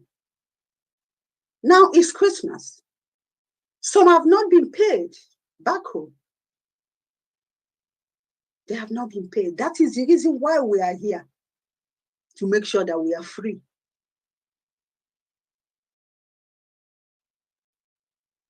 But some don't care. Search your conscience. This Christmas, know that some mothers, some fathers have lost their children. Siblings have lost their siblings, brothers and sisters, because they said that they want Biafra, and they were killed. And our leader is in DSS. Remember that when you are eating your jollof rice or whatever. Remember, reflect on that. When you gather around the Christmas tree to celebrate with your children and your family singing Christmas carol, remember that there's somebody who sacrificed, still sacrificing for you to be able to be with your kids. He's not there. And others as well that are in DSS. Remember them. Conscious is very important. Ask yourself, why did you join IPOB? Why did you decide to follow our leader? You saw something in him. You knew that he can be trusted. You knew that he has never failed us. So what happened now? Some people think that freedom fighting is just coming and shouting, insulting people. No, that's not what it is. You must be mentally fit to be able to embark on this journey. Others are in prison while you are singing Christmas carol. Remember,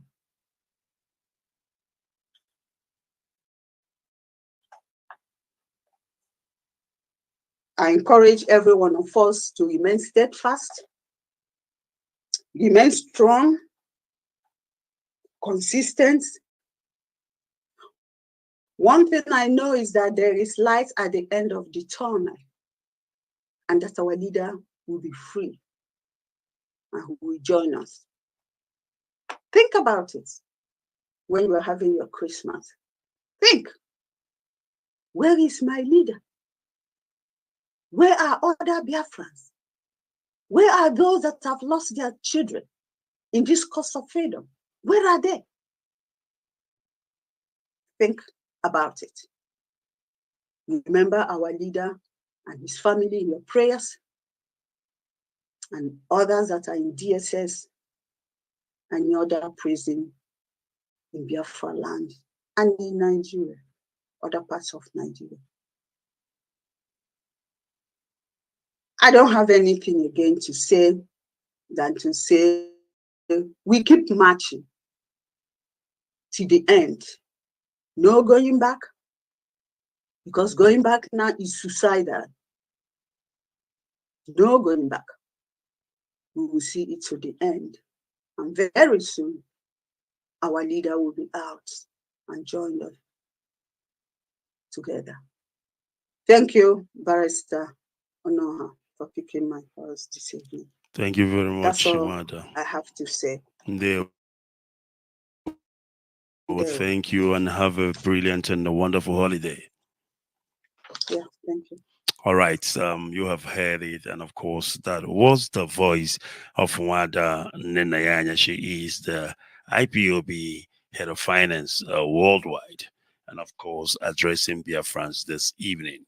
And you have heard it from the horse's mouth. There is nothing much to say or nothing much to elaborate on than to keep on keeping on. For those of you who understand the reason why we are on this race, for those of you who understand that our leader, Mazen Nnamdi Kanu, is not supposed to be behind bars all those years, while some people are busy helping themselves with IPOB money, IPOB finance. They don't really care. For them, as a matter of fact, they appreciate the fact that our leader is still in custody so that they can continue with their criminality. And this is what has been going on. People are fighting, over money, over fund, which they know nothing about. They are turning upside down the rules and regulation of Ali Mazen Nnamdi Kanu, changing everything to suit their own evil and immoral activities. But like our Wanda Nayanya said, there will be time for accountability. There will be time when everything will be laid to bare. There will be time when people will start confessing. There will be time when all those money that you have eaten, that they will be spilled out from your mouth. It's as simple as that. There's nothing you can do about it. Evil still remain evil. And you cannot change a bad thing, to be good. No, there's no ways about that. The rules are very simple. The rules are straightforward here in IPOB, how we manage our finance and who are those that are responsible for finance. It cannot be that people will, leave their lane and jump into other lane to begin to handle something that is not within their powers, something that is not even within their jurisdiction. This is not the IPOB we love and cherish. All right, thank you very much. And of course, we will continue. I will take a quick break because before I close of this broadcast this evening, I would like to, touch base with some, minor issues, and of course, analyze some issues and update Biafra this evening because it is late night with Barrister Ikechukwu Onoha here on Biafra Radio, where we preach the truth, the whole truth, and nothing but the truth. So please don't go away because we are just getting started this evening. All right, we will continue. It is Biafra Radio, and we will be back after this. Don't go away.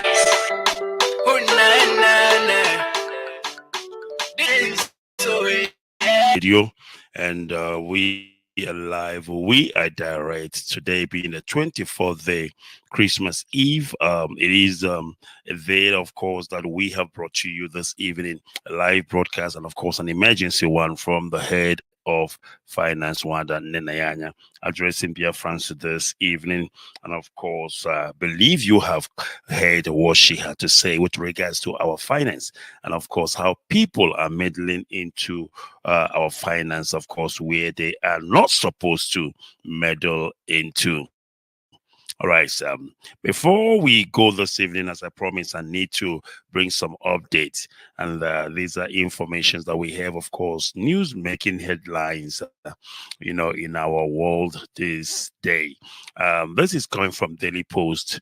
And of course, I want to bring it to you and of course update you with what was said in Daily Post.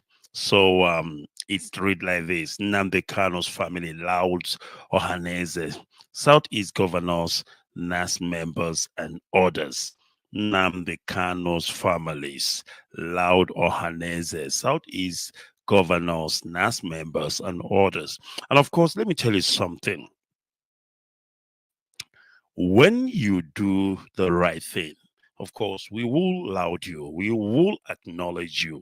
When you do the wrong thing, of course, we will also let the whole world know that you have done the wrong thing. We cannot be all the time this and that. I understand that Ohanese can do wrong now and then, or we might not agree with them on whatever it is that they might have to say or do.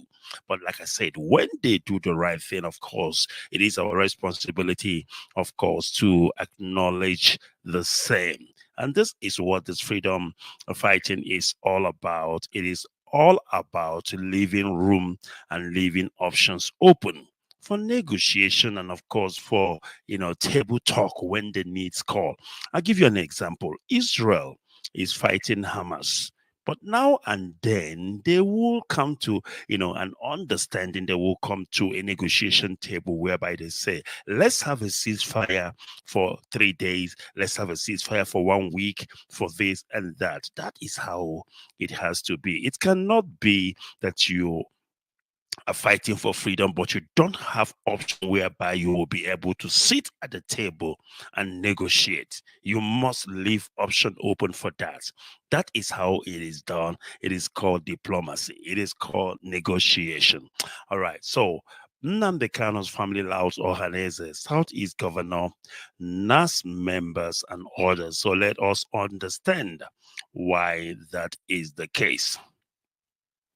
The family of Nnamdi Kano, leader of the indigenous people of Biafra, IPOB, on Sunday applauded the President General and leadership of Ohaneze Ndigbo and Southeast governors for standing by the Biafran agitator since his extraordinary rendition in 2021. And I couldn't agree more. I mean, I do come on air here, and most of the news I give here on late nights has to do with what Ohaneze have to say with regarding, of course, the detention, illegal detention for that matter, of our leader Mazi Nnamdi Kano.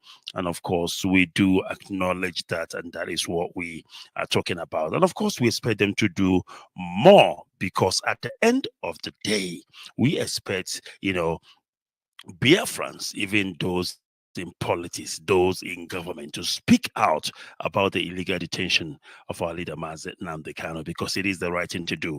I mean, when Sunday Igboho was, detained, Yoruba extracts, Yoruba politicians, Yoruba social organization, they were talking, they were speaking out until Igboho was released. And this is the same thing we also expect with regard to our leader Mazi Nnamdi Kano. Kano's family also commended the chairman and members of the joint body of Southeast traditional rulers, bishops and archbishops, Southeast governors and members of the National Assembly for their intervention in the trial of the Biafran agitator. A statement signed by Kingsley Kano Takano for the family urged those blackmailed and allegedly falsely accused due to Kano's trial not to relent. He urged them to see such blackmail as the mischievous working and betrayal of those against Kano and the Southeast. The statement reads as follows: to all those that this may concern, we the siblings of Mazi Nnamdi Kano hereby wish to express our heartfelt appreciation for the exceptional support and dedication to the cause of justice for our brother and head of our family, Mazi Nnamdi Kano, since his rendition from Kenya. In particular, recognition of certain Southeast civic and political leaders of renown. We have noted your unwavering and sincere commitment to seeking his release from detention and other support you have rendered noticed or unnoticed. We must not fail to thank, in particular, the President General and leadership of Hannes Ndibo, the chairman, members of the joint body of Southeast traditional rulers, bishops, archbishops, certain Southeast governors, and members of the National Assemblies. Your constant intervention, covert or overt, have not only made a difference, but they have also inspired and motivated others to see the injustice of the case. We are genuinely grateful for what you all have done. To those of you who have been blackmailed or accused falsely and baselessly, we ask you not to relent, but to see such blackmail and false accusations as the mischievous working and betrayal of those that do not wish Mazen Namdekano and Southeast well. Once again, thank you all for your remarkable efforts and unwavering support. We are truly appreciative of everything you all have done, and we look forward to the opportunity of soon witnessing the positive outcome of your intervention. And of course, acknowledging the likes of Ohanese, Southeast governors, NAS members, and others for their efforts with regards to our leaders' continued incarceration in the hands of the DSS and the ZOO government. And of course, this is it. Now, I will take a quick break once again, and I will be back right now once I am back, and we will see what we can do. And after that, we will start packing, we will start living this evening. But for now, let's take a quick break. Please don't go away. We'll be back.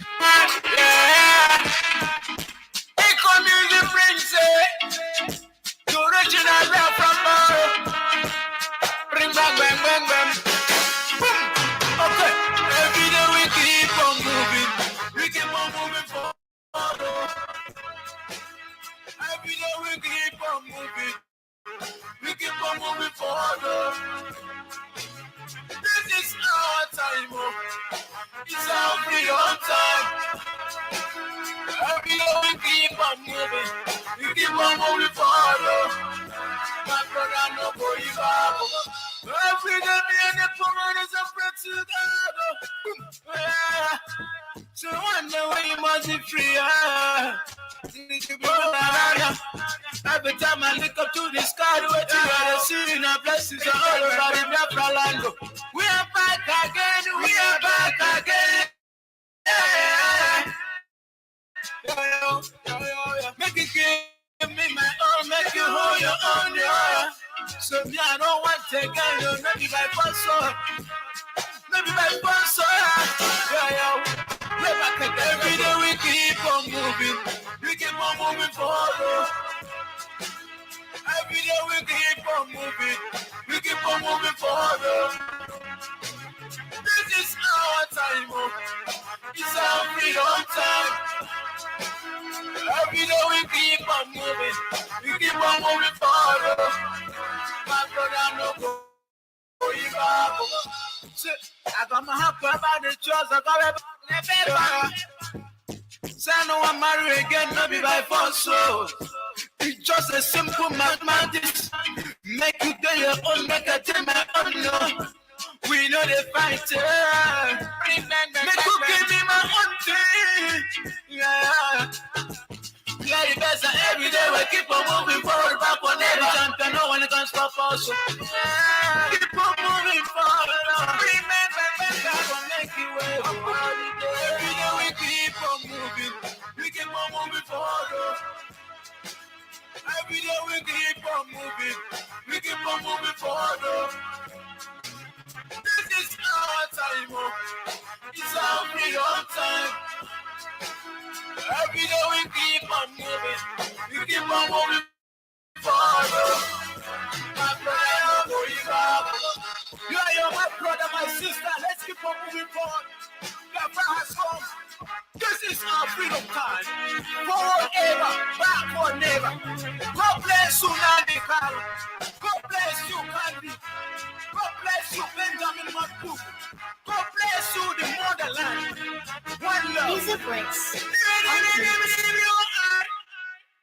All right, welcome back once again. And of course, it is late night with Barista Ikechukwu Aloha here on Biafra Radio. We are live, we are direct, and of course, Elohim is supervising over what we are doing here. News unabatedly because we are not giving up. We must continue until Biafra is restored on its entirety. This is our work, and this is what we have sworn to do. And by, our leader Mazen Kano must be released. There is nothing anybody can do or say about it. And bringing you updates, information, news here on late night. Of course, if you are joining us in Johannesburg, South Africa, and of course, it is the 24th day of December. It is new December, Christmas Eve, for those of you who celebrate Christmas. And of course, in Biafra land, it should be 9:25 p.m. Wherever you are hearing the sound of my voice, it should be 25 minutes past the top of the hour. So let's give you some news and, of course, see what more we have. And this one is coming from the Guardian newspaper. Ugo Chinyere expresses disappointment in superior is okay. Let me take this again, please. Ugo Chinyere expresses disappointment in Superior Court, urges Tinubu to intervene for peace and unity.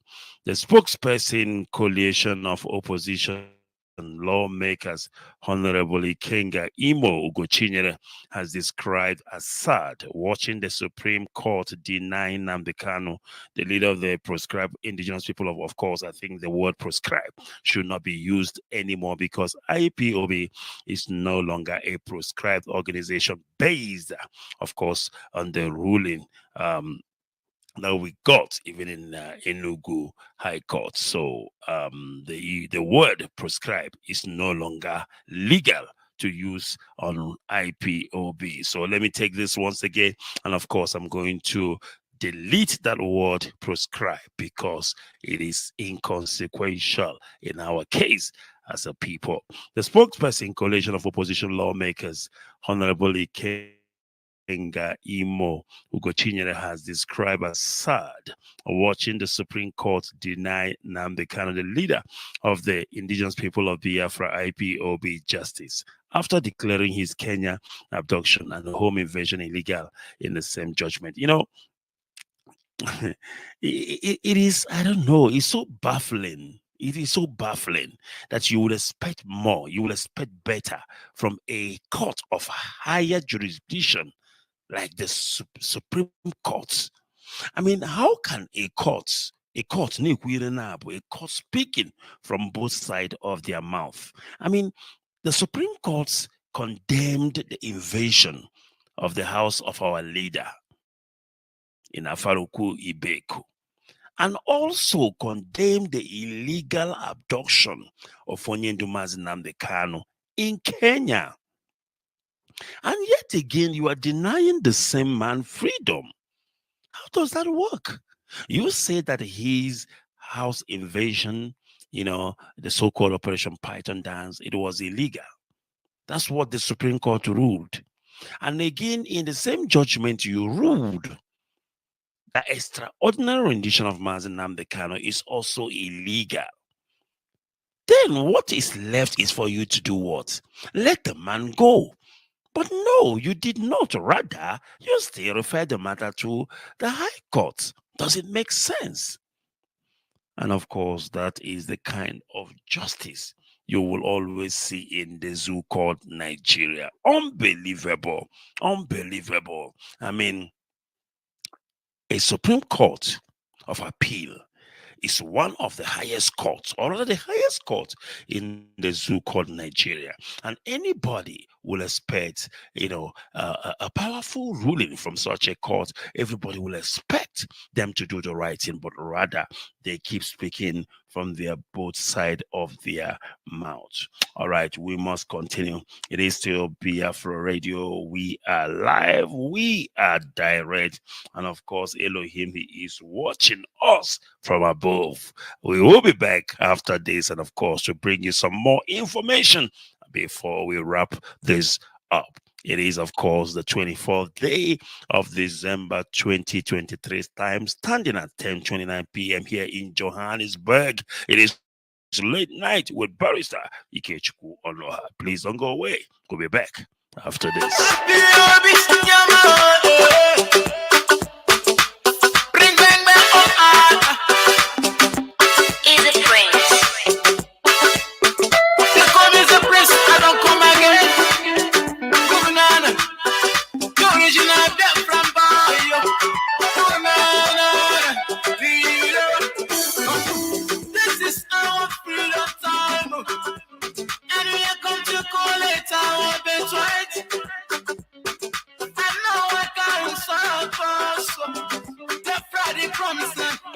Anywhere we go, that's so the blessings of the Lord they follow us.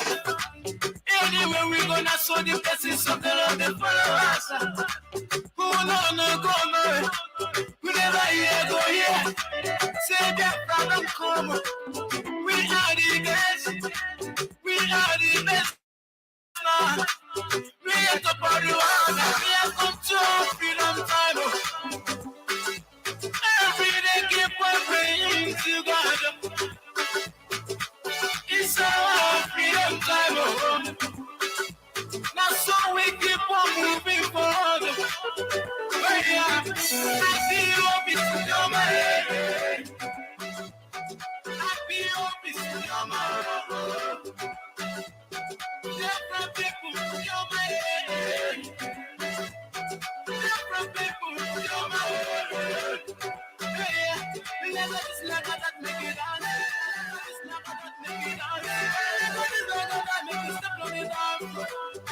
It's our freedom time.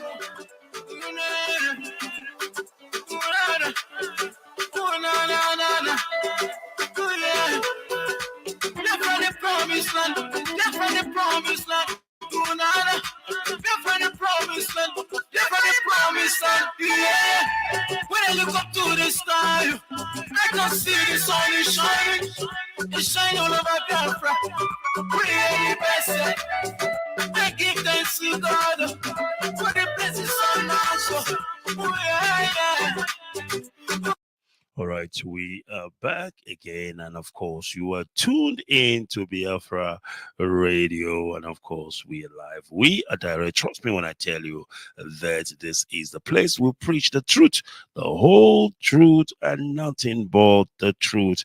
It is, of course, the 24th day of December 2023, the year of our Lord, and of course, we are coming to you all the way from Johannesburg, the city of gold, they call it. It is 10:32 p.m. here in Johannesburg. And of course, if you are listening from Biafra land, it should be 32 minutes past the top of the hour 9. And anywhere you are hearing the sound of my voice, anywhere in the world, it should be 32 minutes past the top of the hour. And of course, this is how you know that you are hearing my voice live and direct. My name is Barrister Ikechukwu Onoha.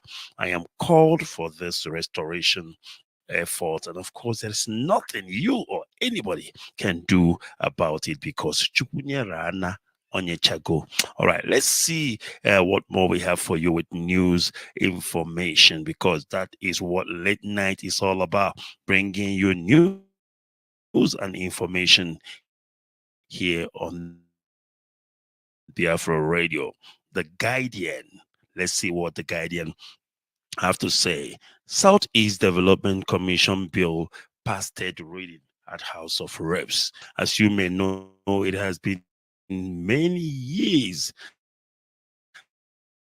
that they have been pushing for this bill to go through so that the Southeast will be taking war. Nigerian Biafra war. Nothing has been done in that area, in that part of the world called Southeast. And of course, this bill was actually aimed at, taking care of situation as it stands deterioratable in the southeast.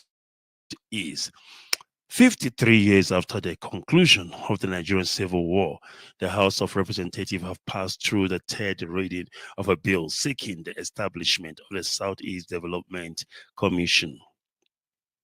The House unanimously took the decision at the Committee of the Whole chaired by the Deputy Speaker, Right Honorable Benjamin Okezekalo, after considering the report of the bill, standing in Carlos' name as the lead sponsor and indeed all the lawmakers of the Southeast region. The explanatory memorandum of the bill stated that the Commission will be charged with the responsibility to receive a managed fund from allocation of the Federation account for the reconstruction and rehabilitation of roads, houses, and other infrastructural damages suffered by the region as a result of the effect of the Civil War. When established, the Commission will as well tackle the ecological problems and any other related environmental or development challenges in the Southeast states, which include Abia, Imo, Enugu, Anambra, and Ebonyi State. Incidentally, the passage of the bill is coming at a time members of the National Assembly from the region, led by the Deputy Speaker, are championing a new initiative known as Peace in Southeast Project, which is craving for non-kinetic approach to resolving the socio-economic and sociological challenges and also boost the infrastructural development of the area. The implication of the third reading of the bill is that it will now be taken to the Senate for concurrence before it will be transmitted to President Bola Ahmed Tinubu for his assent to make it a law. Similarly, the House also passed through third reading a bill seeking to appeal the Weight and Measures Act, CAP W3 laws of the Federation of Nigeria, 2004, to establish the Nigerian Weight and Measures Regulatory Agency for the development and enforcement of verifying scopes of legal metrological standard for the promotion of fair trade, protection of public health, safety, and the environment. The House also took the decision at the Committee of the Whole while considering the report on the bill. And of course, this is what our leader, Mazen Nnamdi Kanu, has been gunning for, all those years. And whatever you see that is happening, that is good towards the Southeast, of course, will remind you the effort our leader, Mazen Nnamdi Kanu, has put in to ensure that Southeast is not forgotten. So, when you see them channeling energy or attention to the Southeast, don't think it's because of anything, but think deeply that it was because our leader, Mazen Nnamdi Kanu, has been talking about how Southeast, of course, the Biafra land, has been neglected all these years. So this is what the Guardian is talking in connection with that. And of course, I'm going to take the last quick break. Thank you for joining us this evening. Of course, it has been indeed a great one, and I thank Wada Nenayanya for making our time this evening to come on air to speak to Biafrans this evening. And I thank you also those who have come to listen to what we have to offer you this evening. Of course, this is Biafra Radio.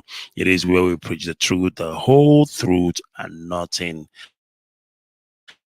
but the truth. And of course, sometime next week, I will be bringing back the IPOB Johannesburg because we have an unfinished business. They were unable to wrap up what this time around. We will come up with all they have, all they want to talk to Biafrans about this evening. One thing is very, very important, and that is, come what may, Onyendo Mazen Nnamdi Kanu must be released. It doesn't matter those who are working against the release of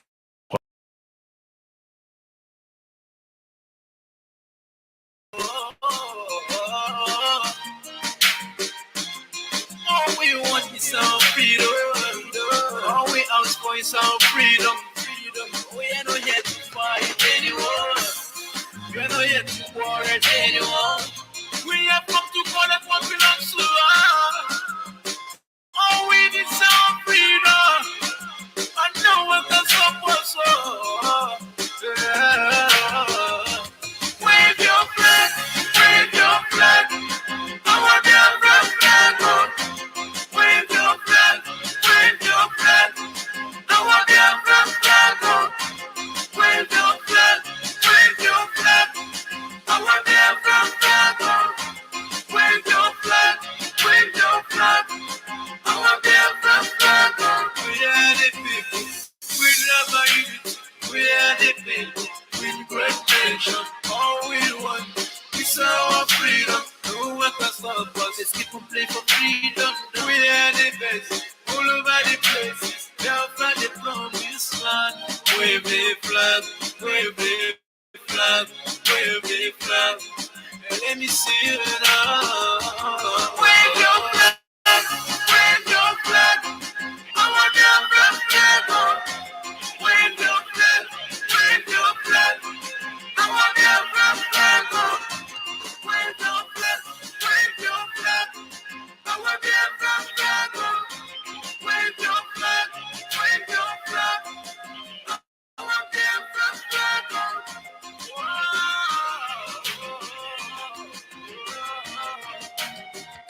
God bless you, Mazen Nabigano.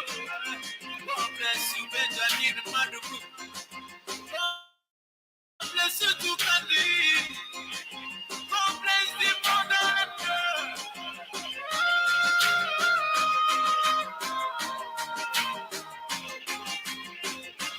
God bless all the Biafra people. Let me the money make you ready, you know.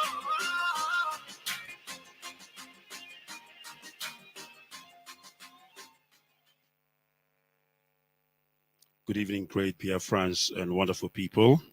I welcome you this evening. It is late night with Barrister Ikechukwu Onoha. Permit me to welcome you if you are just joining in right now.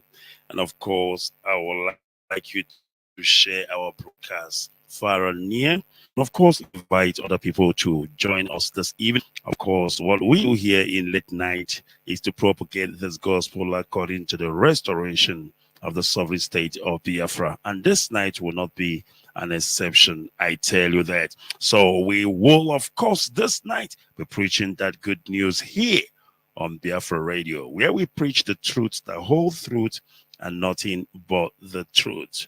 Therefore, of course, we have prayed, as you have heard the voice of our leader, Mazen Namdekano, of course, leading us in a wonderful and powerful prayer for that matter. All right, I welcome you once again. It is Biafra Radio.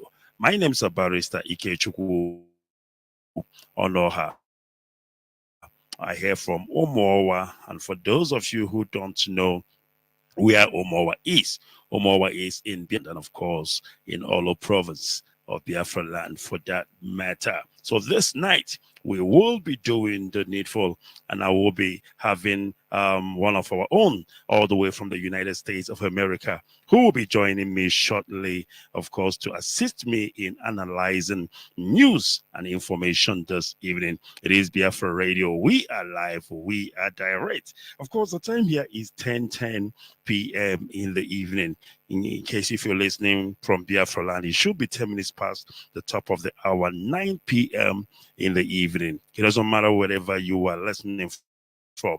It doesn't matter wherever you are hearing the sound of my voice. If your time is saying 10 minutes past the top of the hour, it means you are listening to me live and direct this evening.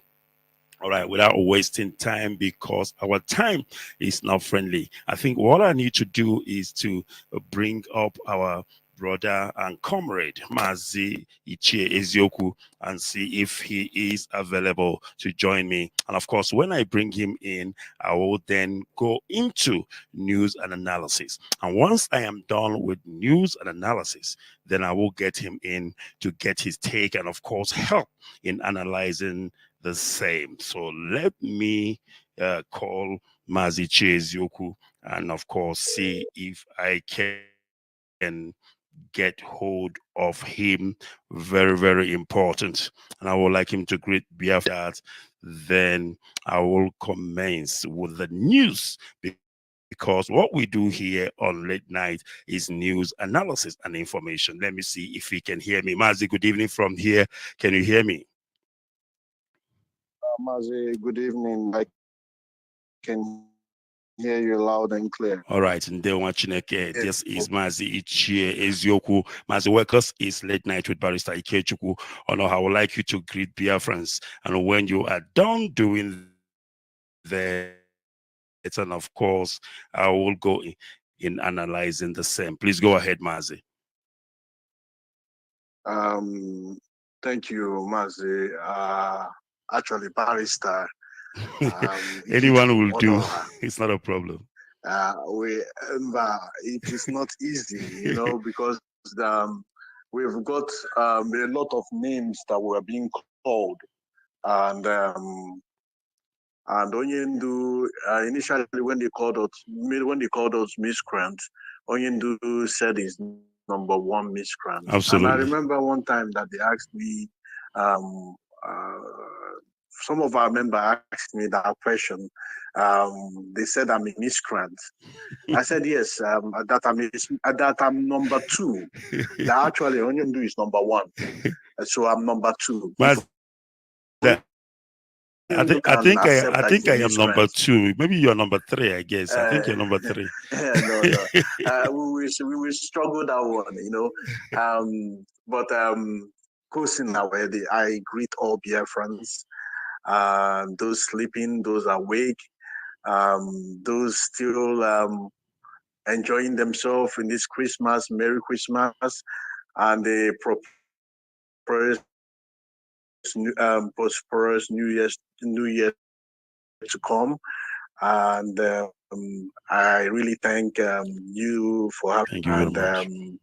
I say thank you so much, and God bless. All right, thank you very much. And of course, you have heard it. That was the voice of our brother Mazi Ichie Ezioku, and of course, all the way from the United States of America, joining us this evening. And this is Late Night with Barrister Ikechukwu Onoha. We call it late night because this is the right time to speak to Biafrans all around the world. Nobody is on the road. Even if there is anybody on the road, it should be few of them, but majority are already at home and will be listening to Biafra Radio as we bring them news, information, and analysis. So what I will do now is I will go into news and analysis, and of course I will get Mazi Ezioku once again to come up and help me in analyzing those news. So we have this one that says that we must collaborate to ensure peace, stability. Tinubu tells governors we must collaborate to ensure peace, stability. Tinubu tells governor. All right, let's see why Tinubu is saying this. President Bola Tinubu has said the federal, and I'll tell you why I am actually bringing up this news. Oh, just hold your gut and you will understand where I am going with this. President Bola Tinubu has said the federal and subnational government have the mutual responsibility of ensuring the country's peace and stability. Speaking during a meeting with the Nigerian Governors Forum, NGF, at his residence in Lagos on Tuesday, the president reiterated his condemnation of the latest killing in Plateau State. All right, I will pause here and I will bring Mazi Ezioku back again. Mazi, can you hear me? Loud and clear, my blood. All right, my brother. Mazi, President Tinubu says that they must collaborate to bring peace and stability. Now, let's take Southeast, for instance. Do you think there can be peace in the Southeast while Mazi Nnamdi Kanu is still incarcerated? Please, can I get your thoughts on that? Mazi, it's a laughable matter. It's very, very laughable. Why I say it's very laughable, these people know what to do. If they want peace, they know what to do. Let them release our leader, Mazi Nnamdi Kanu. A lot of people are angry. Basically, it's not even IPOB that is doing whatever that is happening in the East. Boys are angry. They are doing whatever they can to get their leader out. The only person they know now is our leader, Mazi Nnamdi Kanu. So if you're suppressing someone, and at the end of the day you want peace, come on now. you that is suppressing someone is the one that is even taking loads of army officers to go kill people for no good reason. Putting army officers on the streets to disturb, and even police officers to disturb innocent citizens that are walking on the streets. How do you expect that to be? How do you expect to have peace? Of course, it's not going to be peaceful. You have to start from, first of all, you have to start by doing the right thing. And the right thing is releasing Mazi Nnamdi Kanu. Do you think they don't know what they are doing? They know what they are doing. Absolutely. Peace, peace, peace, peace, peace, peace, peace, peace, peace. They keep on shouting this peace as if this peace is going to fall from heaven. Why they know what they are going to do and they don't still want to do that thing and they are shouting peace? Come on now. Are we that dumb? Are we that stupid? We know that most of these politicians are the people that is even holding Mazi Nnamdi Kanu from coming out because of their own selfish interest. They don't even have the interest of their own people at heart. So if they are shouting peace, don't they know what to do? Let them not deceive themselves anymore. We've been deceived a lot. And one Nigeria cannot be, we cannot continue to pour or die on the altar of one Nigeria. Our blood will be spilled on the altar of one Nigeria. Does it really make sense? It doesn't really make sense. So I raise my case on this particular one because they know what to do. They know what to do. Let them not deceive themselves anymore. Politicians are the problem that we're facing. They are the problems. So if they know what they know the right thing to do, and let them do it. Let them release our leader, and within 1 day there will be peace. There will be peace. If they release Mazi Nnamdi Kanu today, there will be peace. They know better now. They know. So Mazi, let me leave that topic because they know what to do. All right. It's just as if we're just deceiving ourselves. All right.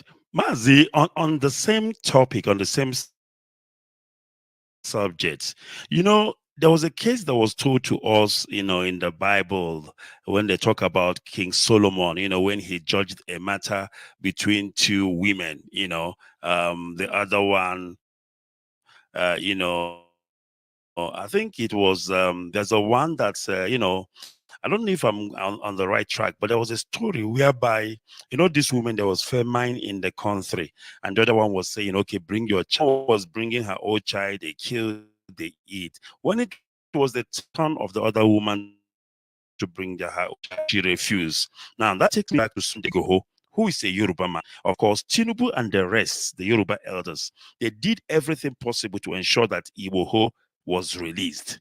And now, the same Tinubu is holding, because I would like to say Tinubu is not the court or DSS. The same Tinubu, by the virtue of him being the commander-in-chief, is holding Mazi Nnamdi Kanu captive, and he's asking us for peace. I mean, how, like you said, how stupid do they think we are? And where on earth is that peace going to come from? And then I don't understand how the so-called, leaders and the governors reason or the way they think, knowing that it is, Mazi Nnamdi Kanu was not alone in this whole, peace struggle thing or freedom struggle thing that was incarcerated. Iwoho was incarcerated. Where is Iwoho today? And Mazi Nnamdi Kanu is being held. Please, I want to get your take on this, and then, of course, I will ask you another question with regards to the issue of sit at home. Please go ahead, Mazi. What how is happening really baffles me, especially when you know that someone like Tinubu had problems with Abacha when Abacha was in office. And at the end of the day, he called himself a Democrat. And if he's a Democrat, he knows the right thing to do. And he was against people being incarcerated for no good reason. And now you, it's just like when he was shouting then He was asking that they wanted true federalism. Now he has gotten in there. There's no true federalism. He has gotten in there and nothing is being done. And he's still holding our leader. And he knows he knows better. And he knows better. And he knows very, very much better. So you see, it's just back to that thing I'm saying. They are basically deceiving themselves and telling us cock and bull story. It's just like Boko Haram is in the north, destroying north.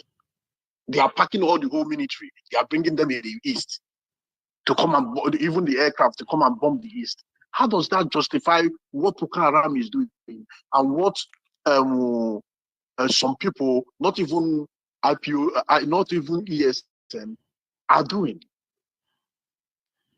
You know, it doesn't make sense. It doesn't. There is no.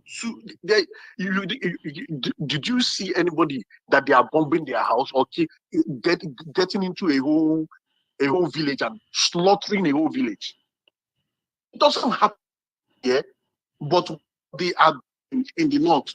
It's terrible, even to the level of what they are doing to the people of the middle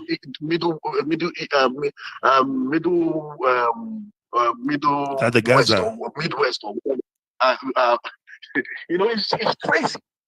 What is happening in TV land and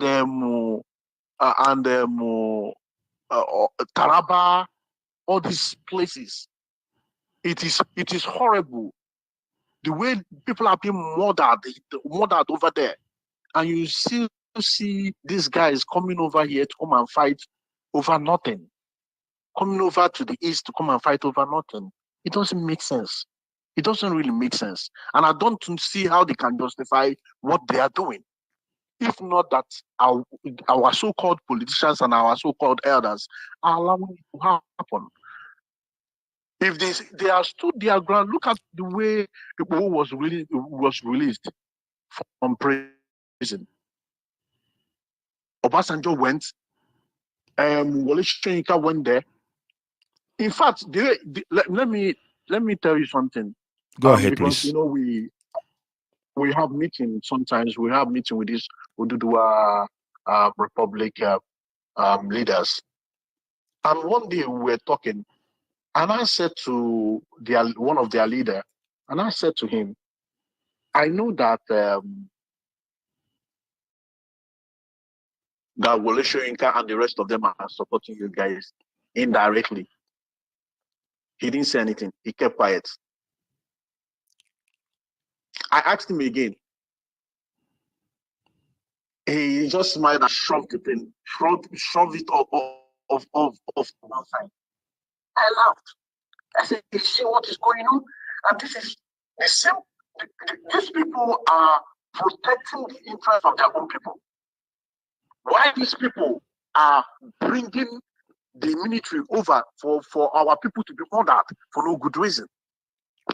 And they forget to understand the fact that if the youths are the ones that put you in office, nobody will threaten your power.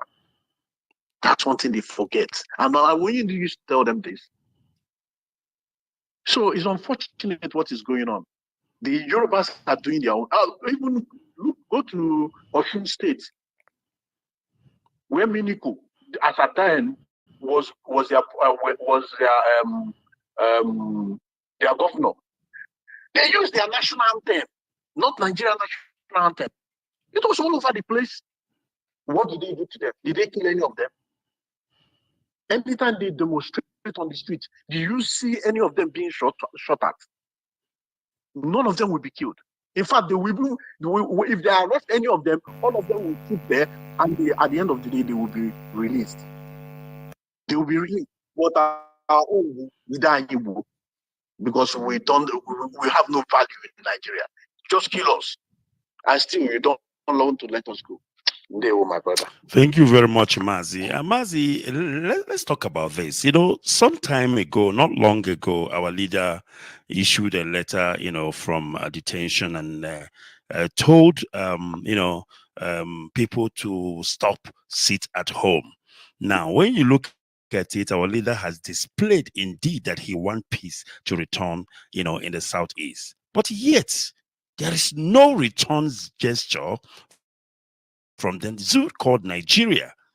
Now, I don't know if we will look at this as a weakness from our side, because our leader has done everything to prove to the zoo called Nigeria that he's not for war in the southeast, that he is not for any kind of riots or destruction of public property or what have you in the southeast by writing that letter. Now, one should expect, obviously, Tinubu and the zoo government to reciprocate to that gesture. But unfortunately, nothing is coming forth of it.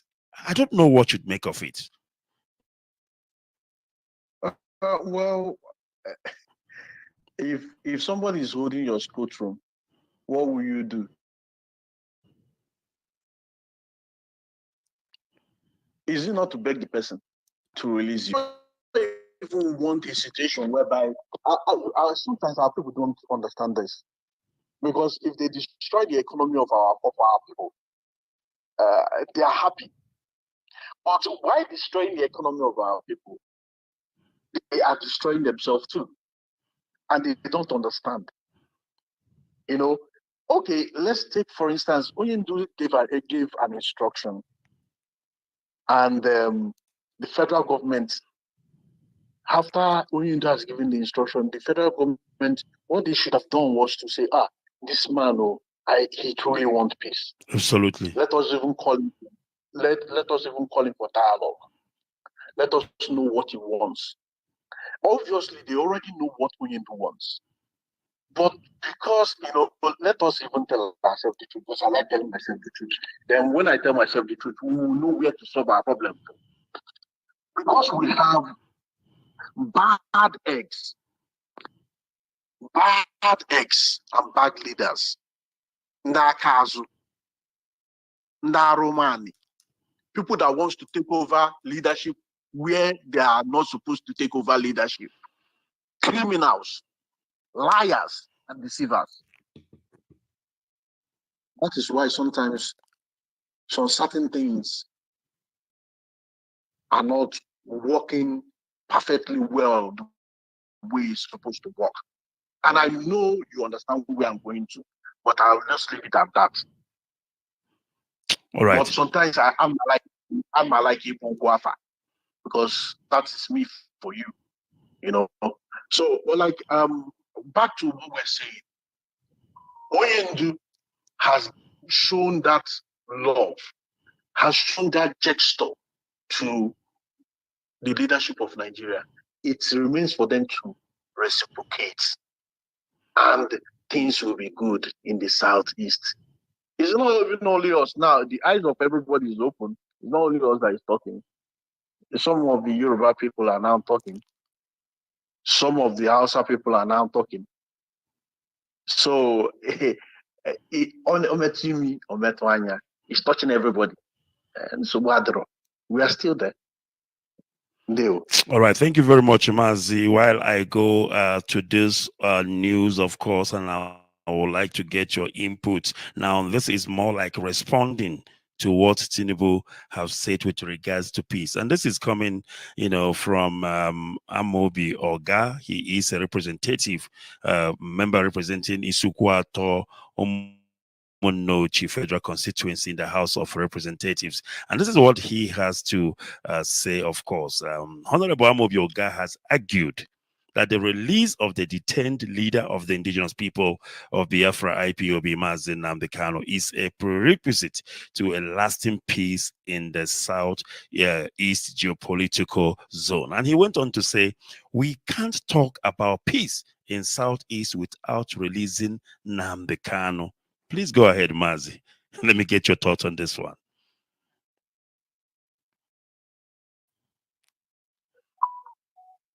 Yeah, my brother, it's still that same thing that we're talking about. Without Mazi, there won't be any peace. Because you cannot stop a common man on the street from doing what he wants to do. Because he's angry. You cannot hold on to the only leader that we have and think there will be peace. A common man on the street will, will still do what he needs to do. That's what they call a lone ranger. You know, they will still do what they want to because they are angry. People are angry. You cannot be partial to a lot of things. Everything in Nigeria is always partial. Everything in Nigeria is always partial. It's always tilting to is either for the Northerners or the Westerners. Every time. So he's 100% right. If they want peace, release Maz and Nandikano. And let peace return. If they don't want peace, they still have to release him because he did nothing wrong.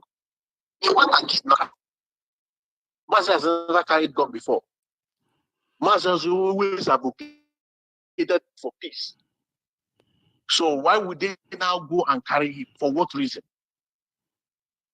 Because they feel they can carry him because an Igbo man or he's a Biafra. That's the only reason why they. Because every time how someone will do something or the Fulani people will do something, look at their governors going to go and meet them to judge with them. They go, they meet them, they sit down comfortably with army people surrounding them. After talking, the bandits will leave and the governors will leave. They will give them our own money, our money. They will still give it to them. They will give them our money. And they still they will still tell you that they are our brothers. But our own is for us to be killing our own people. Our governors, they will send, let them go and kill their own brothers. And they fail to understand that they will not be in that seat for the rest of their life. It's only 8 years. They will move on to somewhere else. And they think that if Biafra comes tomorrow and you don't do the right thing, although you can be forgiven, if you start from now to do the right thing. Onyendu said so himself. And you keep putting your people into hardship. Come on, man. Doesn't make sense. It doesn't make sense. So he's 100% right. Release Onyendu today, peace will reign. Peace will reign. Leave Onyendu, then whatever they see, they take. Onyendu has told you cannot hold somebody that God has destined for something. They know all these things. They know all these things. And the country will keep plunging into poverty. And like Oyendu said, Somalia will be better than Nigeria. What is going on now? Look at the currency. My brother, thank you, my brother. Thank you very much, Mazin Dewo. And of course, if you are joining me right now, it is Biafra. And with me on the show this evening is Mazi Chase, you all the way from the United States of America, of course, helping me in analyzing news and information as we bring them to you this evening. Biafra Radio, where we preach the truth, the whole truth, and nothing but the truth. Now, moving along, of course, in the same news, the lawmaker who stated this while fielding questions from newsmen yesterday after distributing a truckload of rice to rappers and cash at his Onuaku Turu country home expressed optimism that President Bola Ahmed Tinubu would hearken to appeals for political solution to Kano's incarceration. He said National Assembly members from the Southeast were seriously worried about the adverse effect of Kano's continued detention on both the lives and economy of residents of the zone and placed with President Tinubu to intervene. Mazi, this man is I don't know if he has taken the place of who was the name of this our brother from Abia, the one he's no longer. Naya, exactly. Now, just the same thing you said. These people are worried. They know the truth. They know that as long as Mazen Kano is being incarcerated, Southeast has no hope. It's as simple as that, because nobody can control whatever is happening or is going to happen in the Southeast. Trust me when I tell you that. Even Ohaneze, they are also concerned. They're also worried. I mean, on numerous occasions, they have cried out, they have called on Tinubu, but they need to understand one thing. Only Biafrans can save themselves, because the people you are calling upon, they are not even interested to do anything. All right, we must continue. Now, there is something, Mazi, I want to bring to your attention, and I will need you to comment on that. Now, Rep Oga explained that the Southeast Development Commission bill, apparently there is a bill that they are pushing, in the House of Assembly. It is called the Southeast Development Commission bill. When signed into law, would help arrest the causes of agitation and tension in the Southeast. Now, I want to ask you, Mazi, I don't know if these people are dreaming, thinking that a common or a mere bill passed in the House of Assembly can, of course, arrest the causes of agitation and tension in the Southeast. Please, I want to get your take on this. I don't know how these people reason, because we know what should be done, and of course who should be done, who should do it in order to ensure that Southeast flourish once again. I don't know if you've heard about this Southeast Development Commission bill, and if you have, please, what do you think about it? I did, my brother, but I will take I'll take the line of our leader Dimo Eze Buruburu. We told his line when he went to Bayelsa. I think way back then when they invited him because of what was happening to Saruwiwa. And he went there, he climbed the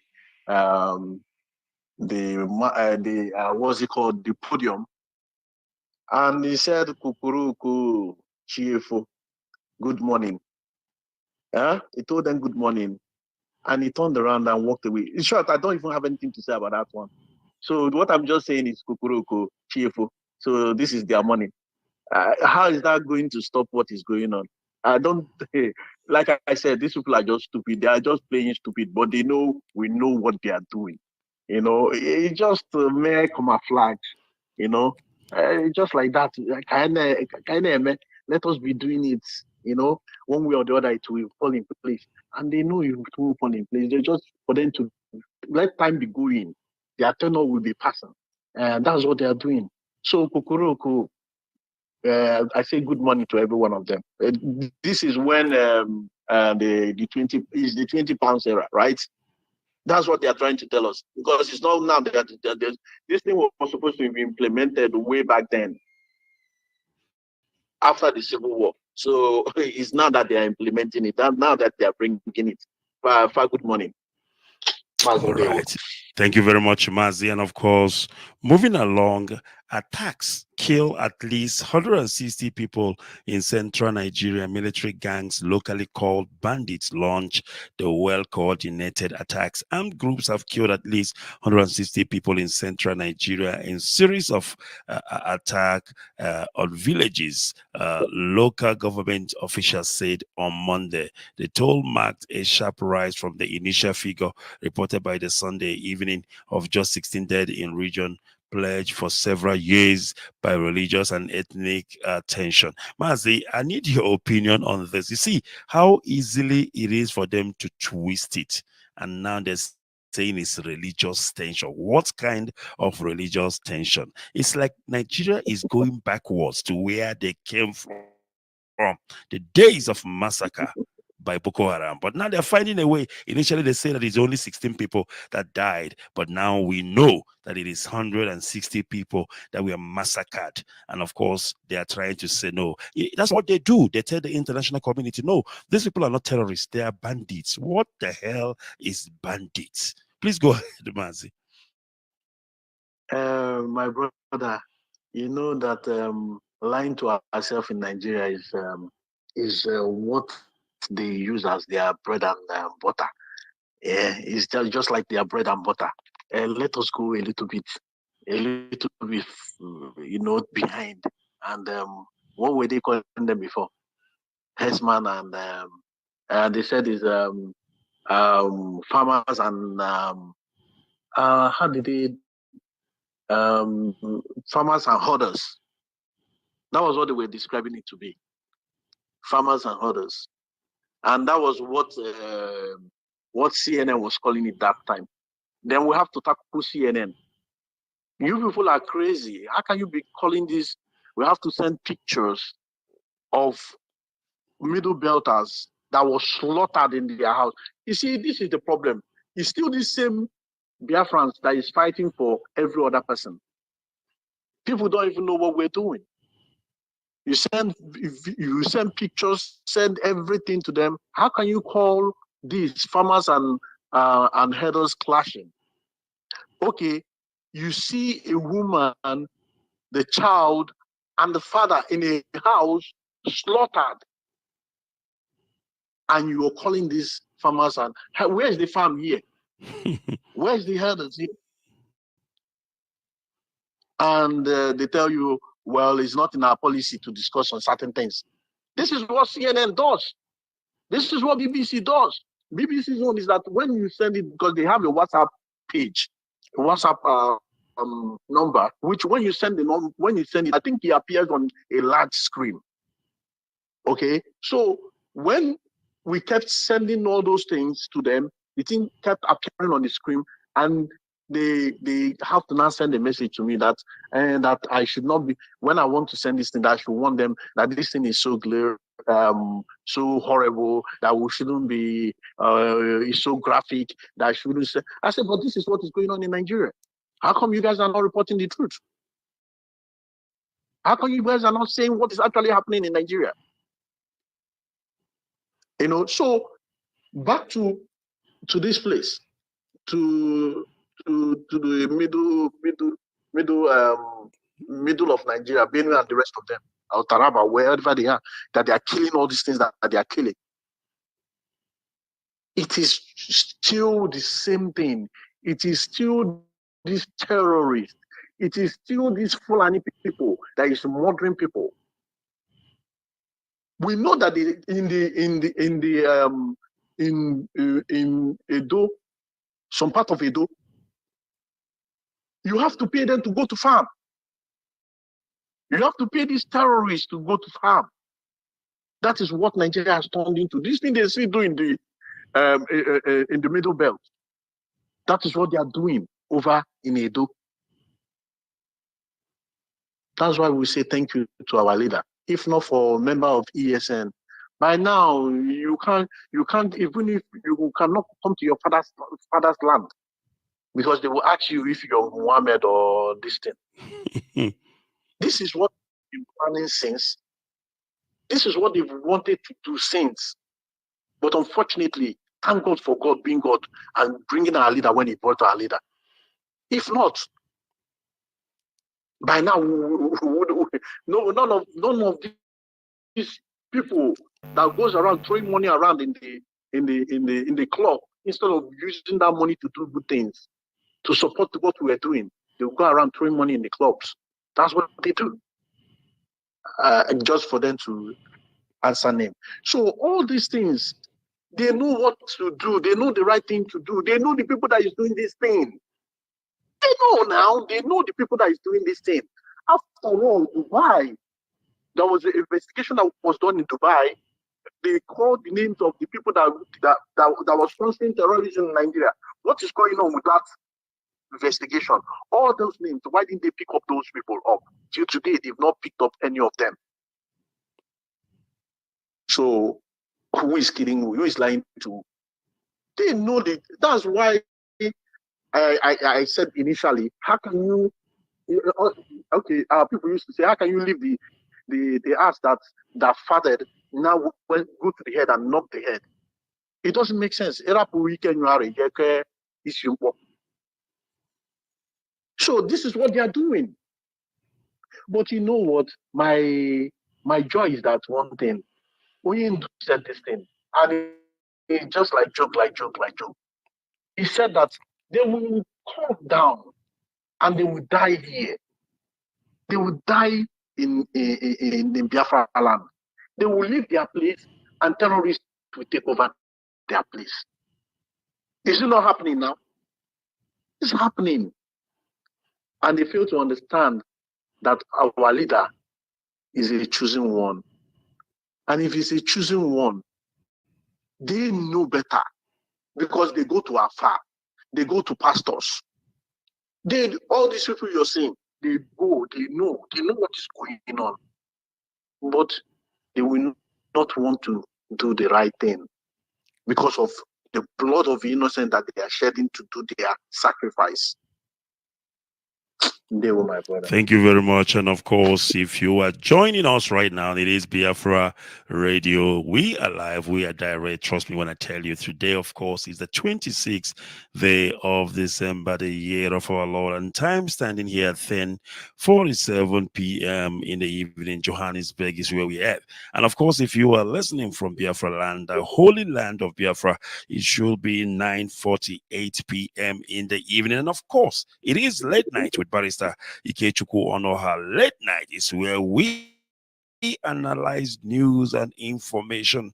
Of course, while you are away, hustling and doing your work, we are busy gathering the information, and this is the time for us to lay it bare so that you can be the judge. And of course, joining me this evening is Mazi Chie Ezioku, all the way from USA. He is IPOB USA Regional Coordinator, and he's joining me live via phone. I welcome you. If you are here, please share this broadcast across all platforms. We are everywhere.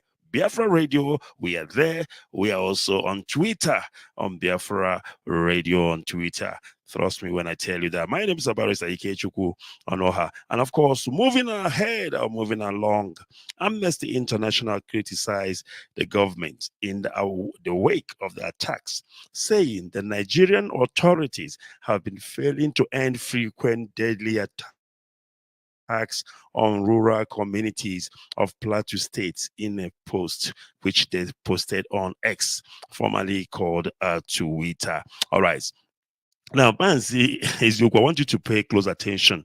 I'm going to read 3 types of information in one news.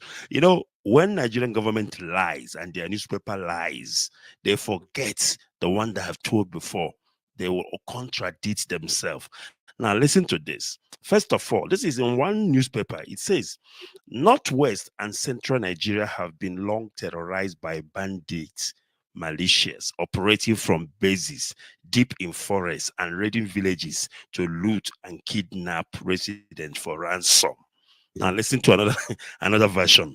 The same paper says again, competition for natural resources between nomadic herders and farmers, intensified by rapid population growth and climate pressure, has also exacerbated social tensions and sparked violence. Now, another story in the same paper. A jihadist conflict has raged in northeastern Nigeria since 2009, killing tens of thousands of people and displacing around 2 million as Boko Haram battles for supremacy with rival linked to the Islamic State group. Mazi Ezioku, which one should we choose?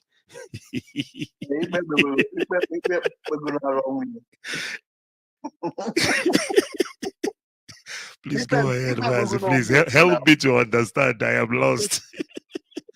But they're questions like our leader will call them. Go ahead, please. The nomadic herders and the farmers, did I not tell you that was what CNN and BBC That's their own and the rest version, of them was yeah. spreading? That's their own version. But we know the truth. We know the truth. We know it's Fulani terrorists. They are the ones that is causing all these problems. The ones they imported from Niger. The ones they imported from different parts of the. After all, were they not the one that told them to come into Nigeria? That Nigeria belongs to them. Is an open scope for everybody to? It is all over the place. Federal newspaper carried it. State newspaper carried it. So it's not something that is hiding. Everybody knew about it. But what did Nigerians as a whole, what did Nigerians do? These people went to the extent of every immigration office, they went there and they were collect.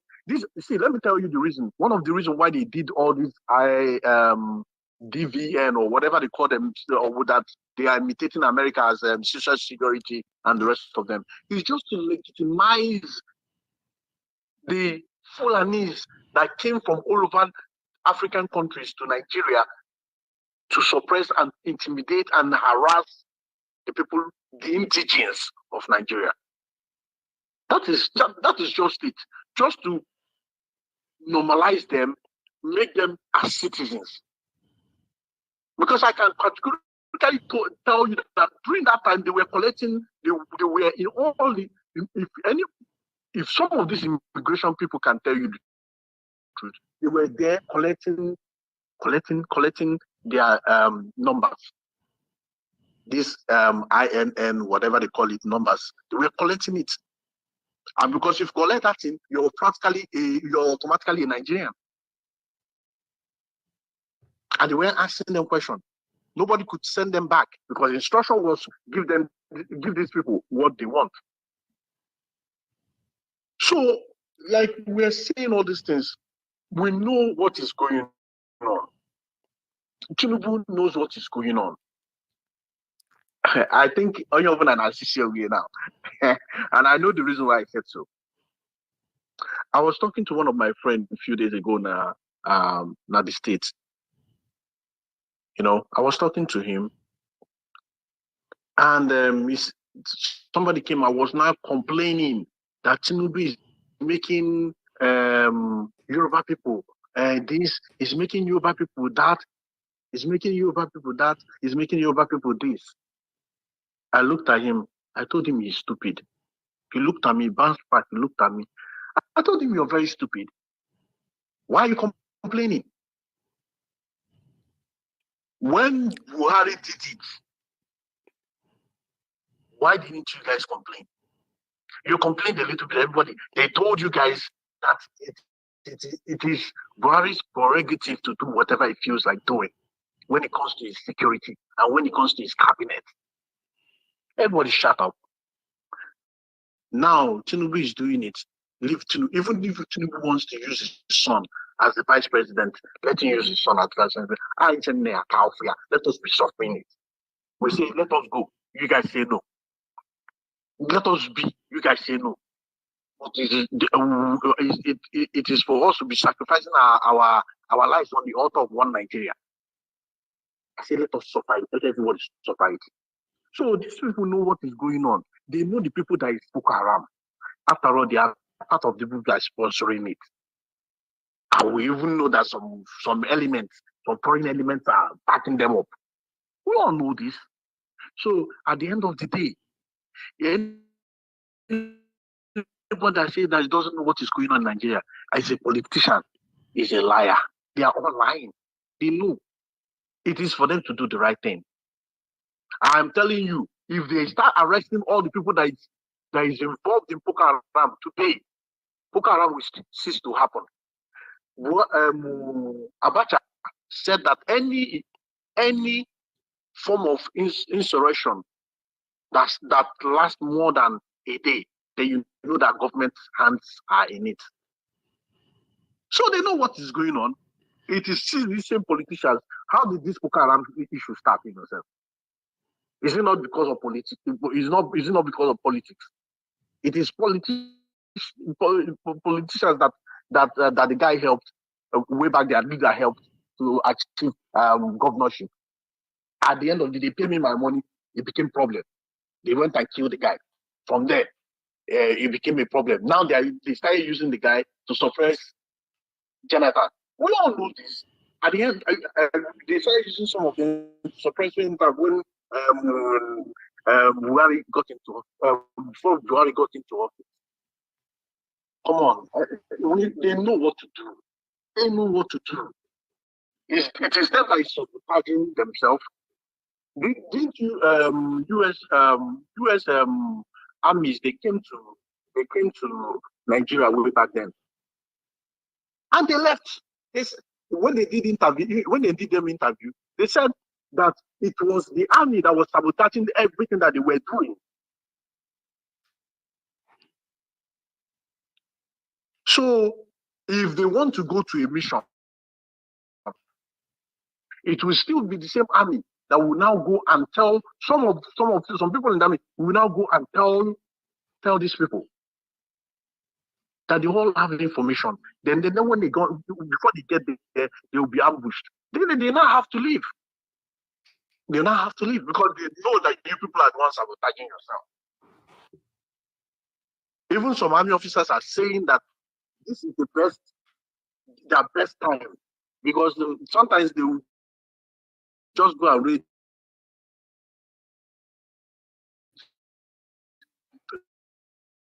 normal place and say they spent social amount of money and they will still give them money again for them to get whatever they need to get. All those things inside their pocket. And some innocent army officers are dying. And most of them that are dying are from our own side, from Biafra land. Because this is, they are packing them over there and bringing their own over here. That is what they are doing. Bringing their own over to the eastern region, to Biafra land. So my brother, they know what they are doing. They know what is going on. They can stop this Boko Haram problem within a TC if they want to stop it. It's just a matter of arresting those people that is involved. But they will start looking for Mazen and they come to kill and to arrest and to innocent Biafrans that are walking on the street. They will carry them, go through them inside prison, say they are a member of IPOB. So who is lying to my brother? All right. Thank you very much, Mazi Ezioku. And of course, I want to thank you all who are joining us this evening. Please share this broadcast all around and, of course, invite people to join us. We are almost coming to the end of this program. But, of course, I still have one or two more questions for our guests this evening before we call it a night. It is Biafra Radio. We are live. We are direct. And, of course, it is late night with Barrister Ikechukwu Onoha here on Biafra Radio, and of course bringing you news, information and analysis. And of course, to help me analyze the same, as I told you earlier on, is our brother Mazi Ichie Ezioku, all the way from the United States. He is IPOB USA Regional Coordinator, and he is the one with me here in the studio. All right, we will take a quick break, and when we come back from the break, we will begin to analyze. Mazi, hang in there, don't go away. We'll be back after this.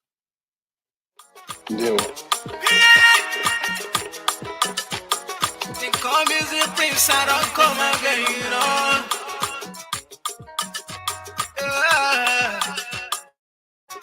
And it's I promise to be success.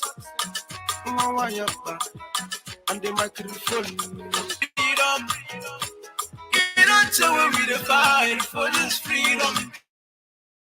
All we need is the referendum. All we need is the referendum. All we need is the referendum. All we need is the referendum. All we need is the referendum.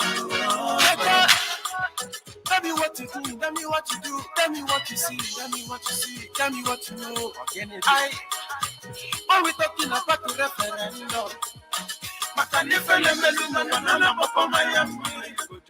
oh, you see, I have to go for long. We never become a slave for long. Back in the days, you know what's up. But because of Guru, the photos you come out.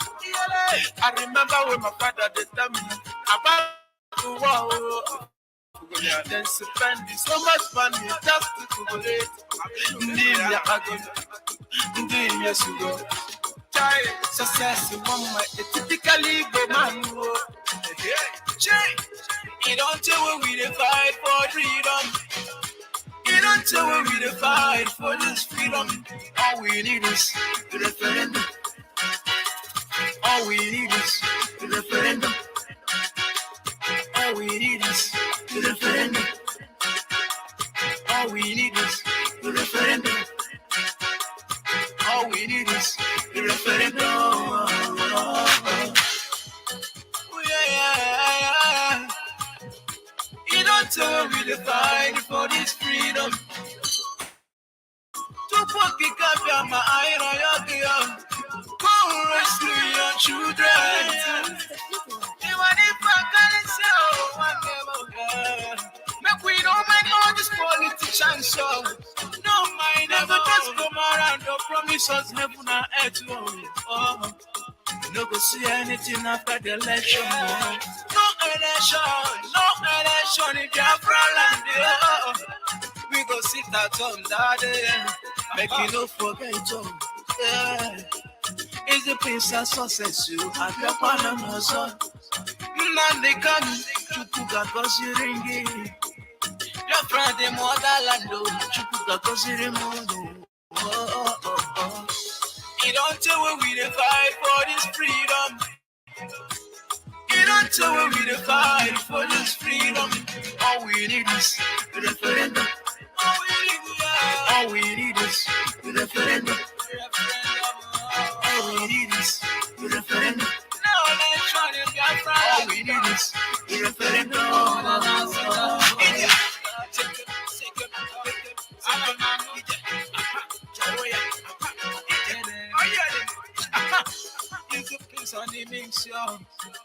All right, welcome back once again. It is still Biafra Radio. We are live, and of course, we are direct. My name is Barrister Ikechukwu Onoha, of course, coming to you this evening, the 26th day of December, the year of our Lord 2023. Time standing here at 11:04 p.m. as we are, of course, summarizing. And with me tonight, of course, is Mazi Ichezioku, IPOB USA Regional Coordinator. He is joining me via phone all the way from the United States of America. Mazi, are you still there? Can you hear me?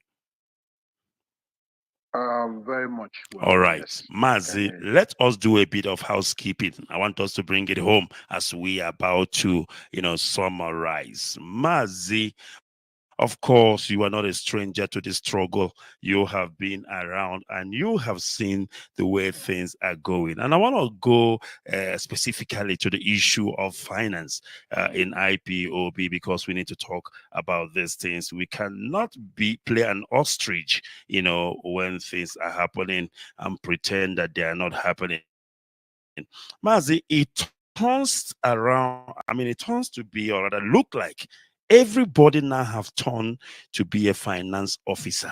Nobody is interested anymore in the struggle, in the things that our leader has taught us, like evangelism, bringing new members into IPOB, coordinators. Most of them have now become what you call finance officer.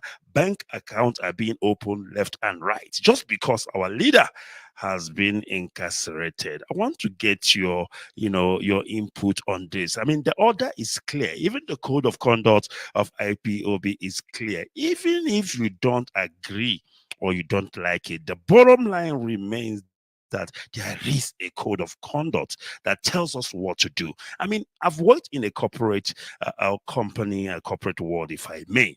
There are what we call policies and procedure of a company. And it doesn't matter even if the CEO is there or not, even if the shareholders are there or not, the directors or board of directors are there or not. The bottom line remains there is a policy. And if you contradict or travel that policies and procedure, that is what you call disciplinary hearing. hearing. But unfortunately, the same people who are even supposed to take people on a disciplinary hearing when code of conduct is being contravened are the same people that are destroying the code of conduct of IPOB. Today, it's a free for all. Grab as many cash as you will. Even those who are in possession of our money are beginning to seize the same because in their mind, let me get what I can. We're not even sure if this man called Nnamdi Kanu is coming out again.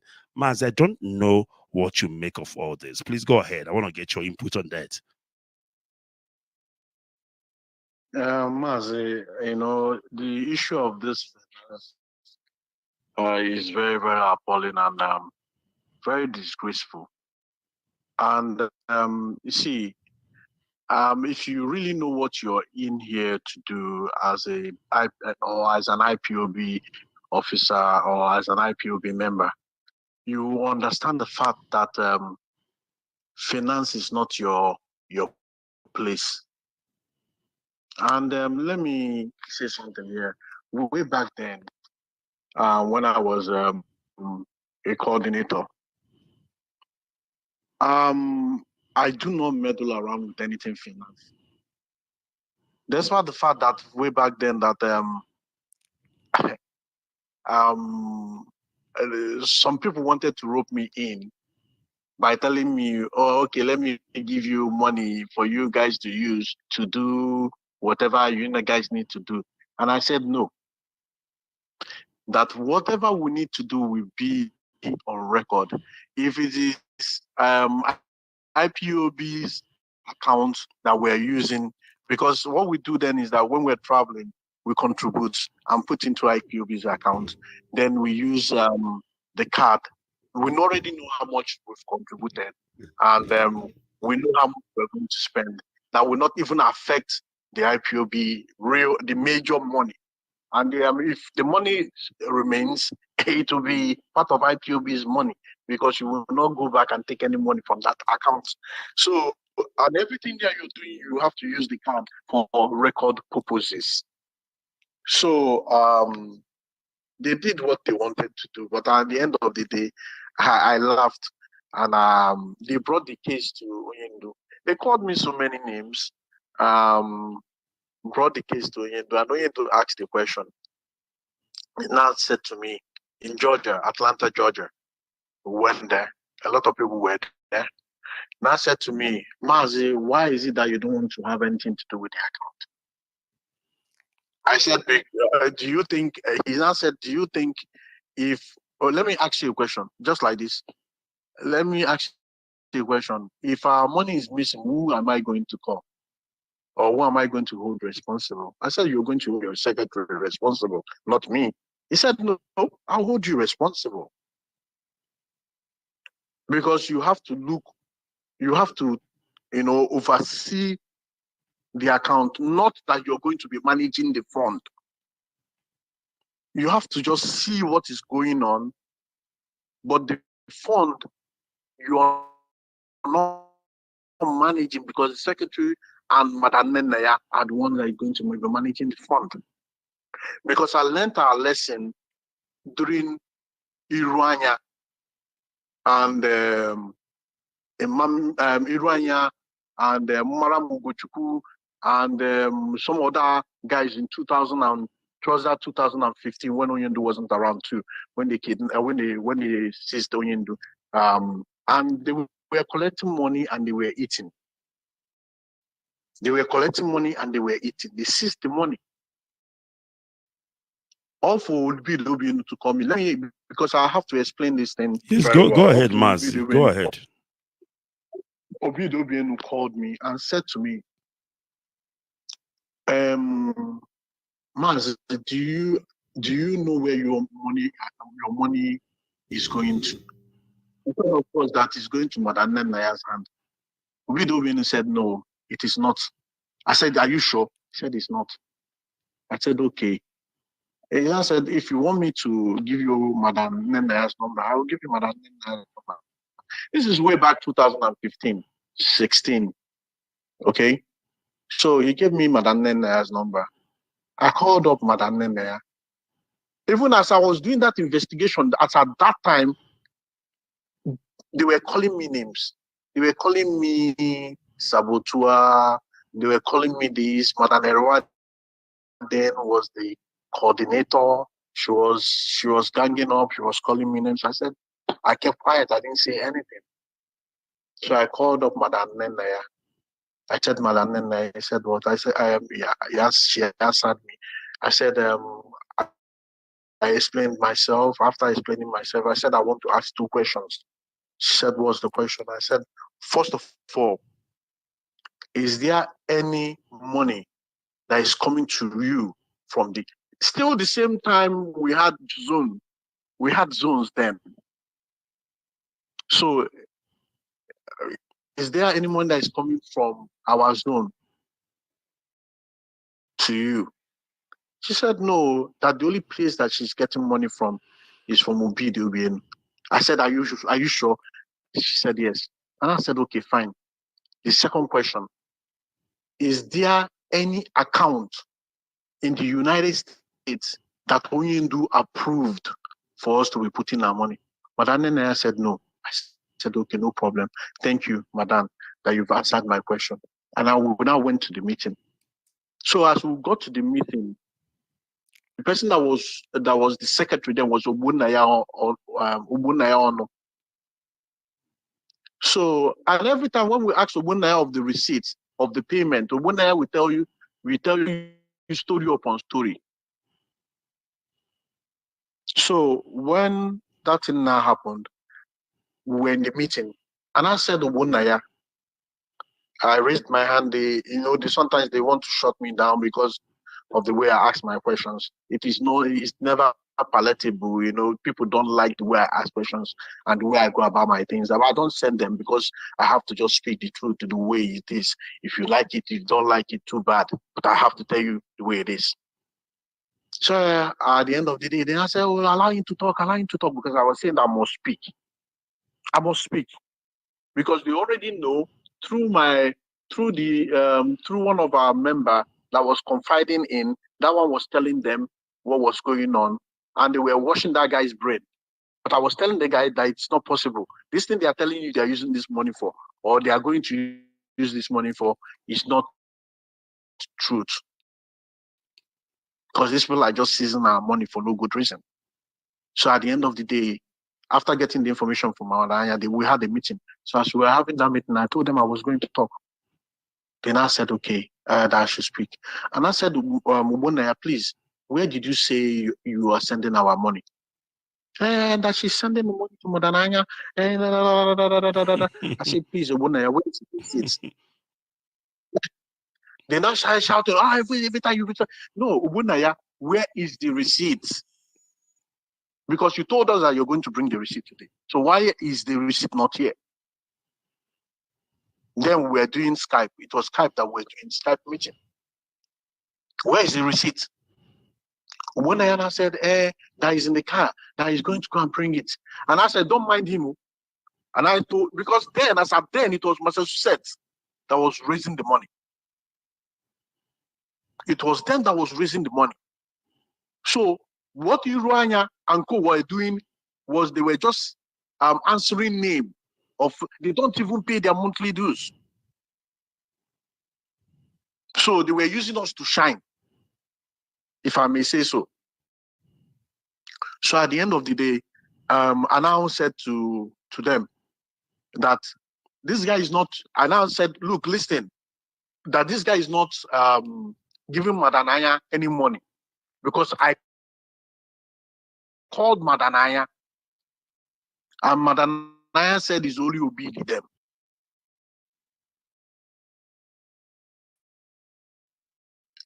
Madam Rwana said, he said, waiting. That sometimes I like that woman, but so the woman is a not kids. Yes, I have to explain these things the way people will understand. It makes things more interesting. Sure, Obunaya, where our money? When I know bring, so I know they give Madanaya our money. Obunaya, when I go bring that money, Oh, you're right. She now started pouring insults on Iran. And I say, criminal like you don't pay monthly dues. Me, after saying that, I just kept quiet because when I said I talked to Madam Anya, then one woman they call Ignis, Madam Ignis or something like that, Josephine Ignis, now shouted, "How did I call Madam Anya? Who gave me Madam Anya's number? Who gave me Madam Anya's number?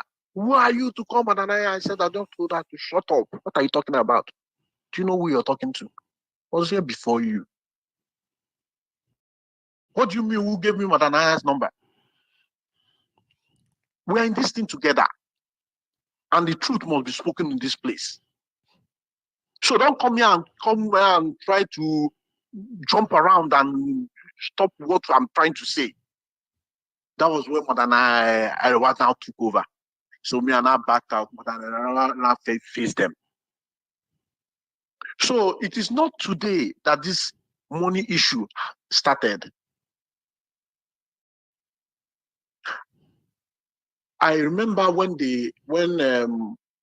I was called by Chike Dozim, I was told for me to get into the account, US account. I told Chike Dozim pump and plain that I'm not going to do that. That is not what I was called here to do. That we have so much problems. That our house is in disarray. How can we be talking about account when our house is in disarray? He said that the best thing to do is to allow the regional coordinators to do what they need to do by facing the house to make sure that we fix the house. That if we fix the house, then you should allow the people that is in the account handle the account. He tried forcing me, tried telling me this, tried telling me that, and that I know if I was a coordinator, that I know I was supposed to be looking to. I said, yes, that's if I'm a coordinator. But right now, I'm not a coordinator. And it's not a regional account. I would have said, yes, I will be overseeing it, but I won't have anything to do with it. But this is a national account. And if, don't you know that you people are the national people that is there now because there is no continental rep, there is no coordinator of all coordinators that coordinates every coordinator. Basically, there is nobody. You people are, these four of you now are the head. Funny enough, two people, Mazi Ememado, Babachi Joki, they were all in it. They were listening, they weren't following the ethics of IPOB. Because, you know, some of these people that just came into IPOB, they feel, and the one way or the other, they got one position of leadership and they feel they can just, you know, there's some certain things you say no to. It's just like me. But Mazi Ndidi Aworum stood his ground. I stood my ground. I told them, pump and play, I'm not going to do it. There is no way on this earth you will force me to get into that account. Because we know people that is supposed to be in that account.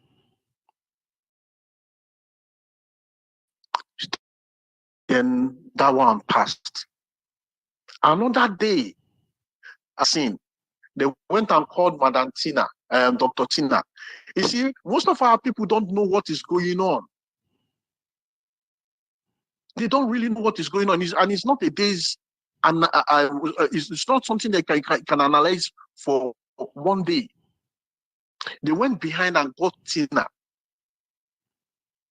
And when they got Tina, they praised Tina, they said this, they said that to Tina, and Tina became one of their victims. So another day, they called for a meeting. When they called for meeting, Madanaya was in that meeting. Chike Dozin was there. Chinaza was there. Ofoma was there.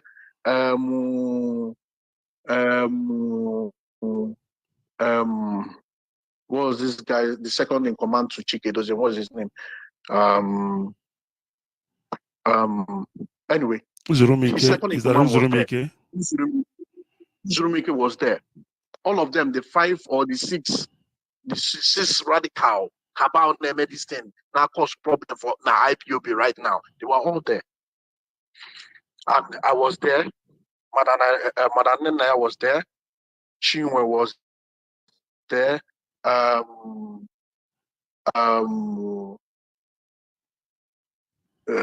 Madu was there.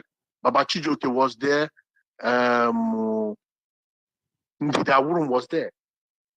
So they started when we started the meeting, and that they think that they need somebody to get into the account, and that they want Chinwe to be relieved of her duty because she has a lot of baggage. That's Chike Edozie speaking now.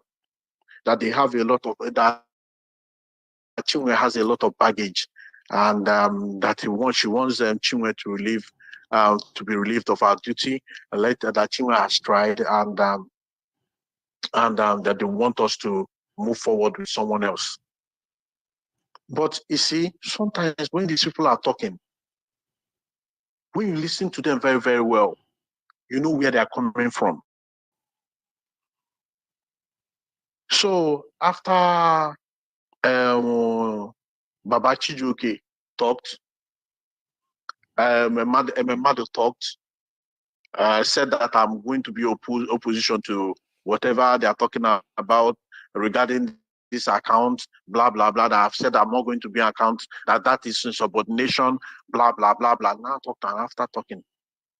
And Chike Edozie now asked me, what do I have to say? I told him, look, I know you will not like what I have to say. But anyway, I will say it. You like it or you don't like it, I will still tell you the way it is. I told him, Chike Edozie, that you should leave finance alone. That Onyendu has told you people to leave finance. Why is it that you people want to come to US again and cause problem in US? That once somebody else or bring somebody else and put into this finance here, that it will be another problem entirely. That will be another problem entirely. But let me say something here now. That what you guys are about to do now is you're about to scatter US again. Don't say I did not warn you. Because I have told you that you're going to scatter US again. Madanaya was there. This was what I told them. Tell Chike Edozie what now happened. They now said Chike Edozie now said he has spoken that Madanaya should talk. Madanaya said similar thing to what I've said, that they should leave the people that is in the account because we have 2 women in the account, and which is Chinwe and Sister Angela. And Madanaya was overseeing that account. So Madanaya could prove that account. Madanaya could see the account. So that now, they said that when they needed for us to let us grab some people and talk to them, that we should go and bring the names of the people we want. It's for you to see how corny these people are. That we should go and bring the name of some people, the people we want, and let the 2 other regional coordinators bring the name of the people they want. So I told Ndidi that I wasn't going to do it. But Ndidi persuaded me, told me there's nothing in it. Just send the names in. Send Chinwe's name and Sister Angela's names in. Let us just send it in the way we know we wanted it. Me and Ndidi now send names. The same people that was in the account. All for some people now call nonsense now. All of now call you nonsense now. More if any for now call nonsense. I'm more like the fact but anyway, that's the story for another day. So we now sent those information to them. To Chike Edozie, I still have everything. I still have everything. Now send that information to Chike Edozie. So Mado and Baba Chijoke sent their own list, the list of the people they wanted, Chike Doziem wanted to Chike Doziem. So next thing we heard was that Chike Doziem now said that Chinwe will be relieved of our duty, that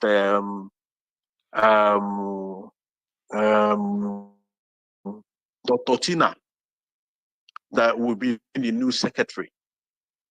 Me, I laughed. So when Dr. Tina now came to me, I have to explain this thing in detail for people to know what is going on, because it's been a long.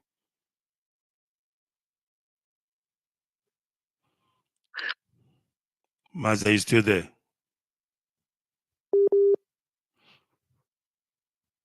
All right, I think Mazi is reconnecting, and of course he will join us back again. Could be network connection errors, and of course I hope he will join us back again. All right, it is Biafra Radio, and of course with me this evening is Mazi Ezioku. He is IPOB USA Regional Coordinator, and of course it is good that he is telling us what is happening and what is taking, place. I mean, this is Biafra Radio, and we preach the truth here, the whole truth and nothing but the truth. And this is why people will not join, because they don't like where the truth is being preached. But unfortunately so, we must continue, and we must continue speaking the truth, the way it is. All right, let me see if I can reconnect our brother once again. I am not sure what happened, but I will try to see if to bring him back once again. Very, very important, so that he can finish up what he is telling us at this moment. All right, we must continue. Let me try again to bring him back. It is still Biafra Radio. There we go. And of course, he is going to join us back. There we go. Mazi, can you hear me? I hear you. Sorry about that. Please go ahead. So they brought in the names of the people they wanted. So they used Tina, Dr. Tina. So when Dr. Tina came in, and Mazi Chike Doziem has already accepted Dr. Tina as the new secretary. The first thing Dr. Tina did was to after a few days, Dr. Tina called me and said to me that she wanted the names of all the secretaries that was under me. And I told Dr. Tina, didn't I tell you people that I have nothing to do with finance? And I won't have anything to do with finance. Why are you coming to me to come and ask me for the names of the secretaries? She now said, oh no, that she was not there. She didn't hear from me. She didn't hear me say such a thing. And I remember, yes, that she wasn't there. And I apologized to her. I told her that I was sorry. That I understand the fact that she wasn't there, that I was sorry. But I think that this thing that she should have done, what she should have done was to call Madam Nenaya and get all this information from Madam Nenaya. That you see me, anything finance, that my hands are not in it. And by the way, that Onyendo has told Chike Doziem to get his hands off finance. What is Chike Doziem still doing in finance? Anyway, that I should call Madanaya and get the information she requires from Madanaya. My brother, do you know that after she called me, next thing I started hearing from my, I started getting information from my own financial secretaries. They now started calling me, asking me that Dr. Tina came to them and told them not to pay into the national account, which Oyindu has directed everybody to pay into. That was what they now started telling me. So we now have to organize me. we now have to call meeting. And when we called that meeting, Madu was now telling me that we should implement what Chike Doziem has said. Are we going to implement what Chike Doziem has said, or are we going to implement what Onyendu has said? You see, some of these people now call nonsense that they stand with DOS. I'm not saying we have a structure. And Onyendu is the head of the structure. Whatever Onyendu says goes. Absolutely. Every one of us, I told them this. Every one of us are in this. Every one of us are dispensable. The only person that is indispensable in this struggle is Onyendu. Onyendu bụ isi afọ wee kwaba ugwu. Biafrans can make do without you anytime, any day.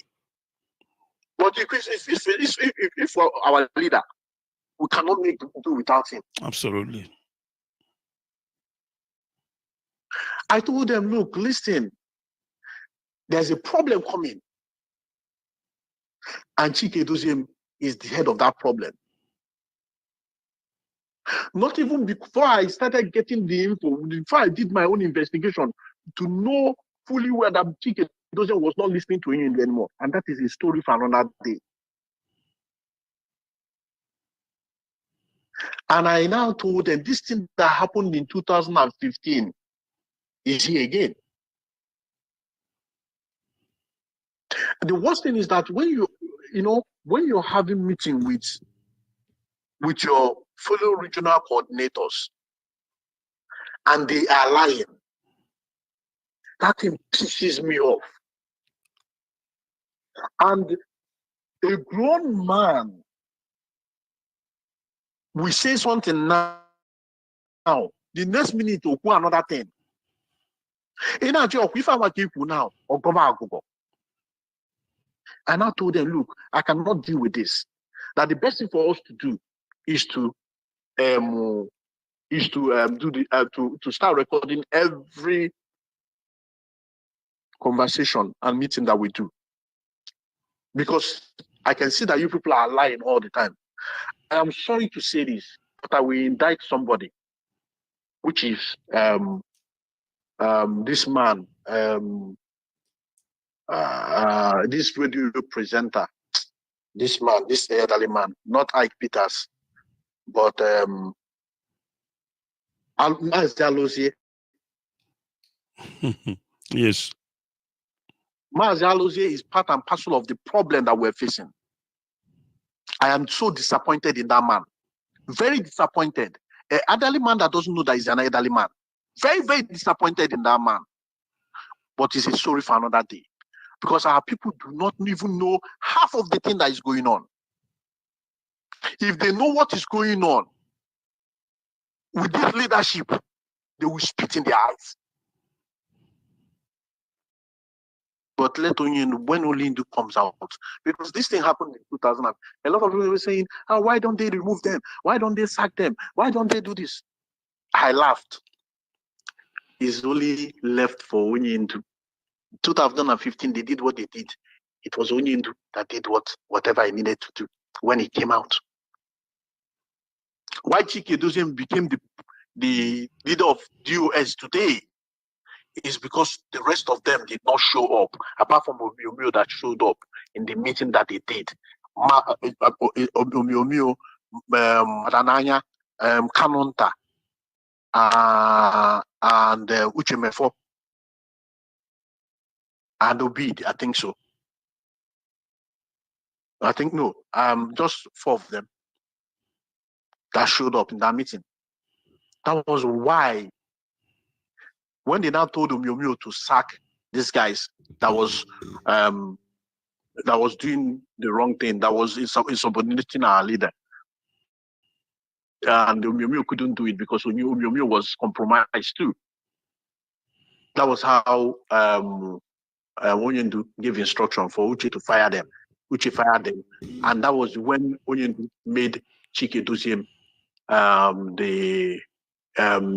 the leader of the US.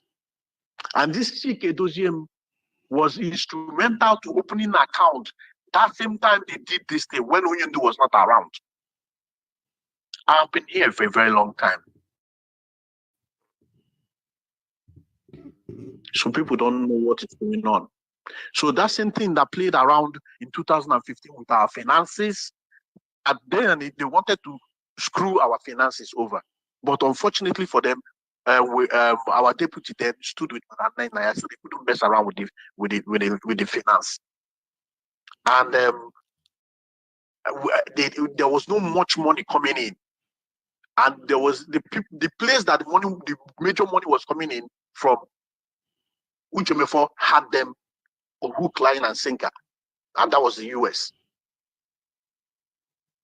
So they couldn't do anything. So why I'm giving you all these narratives now is for you to understand where our problem is coming from. Chike Doziem and China Sanwo-Olu are bloody liars. Why I am saying so is this.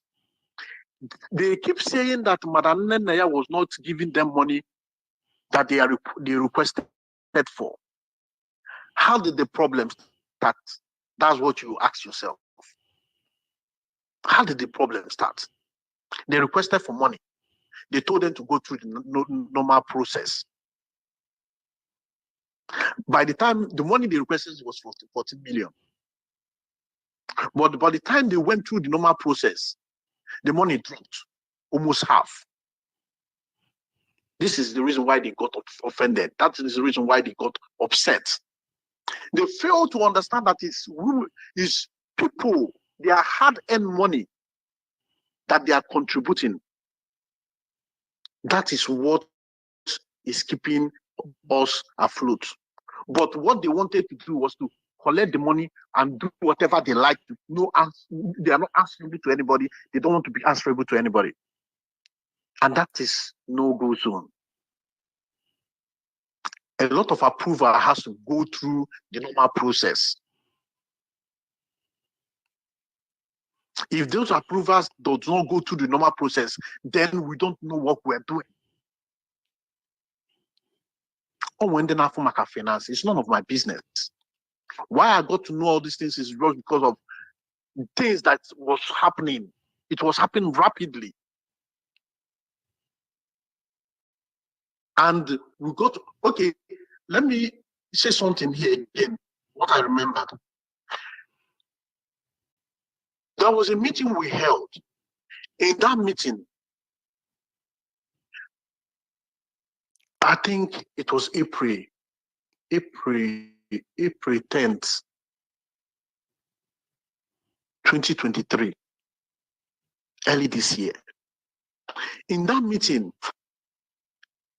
Chike Doziem said, and I quote, and we're going to do a fundraising. And that fundraising is going to be in the US.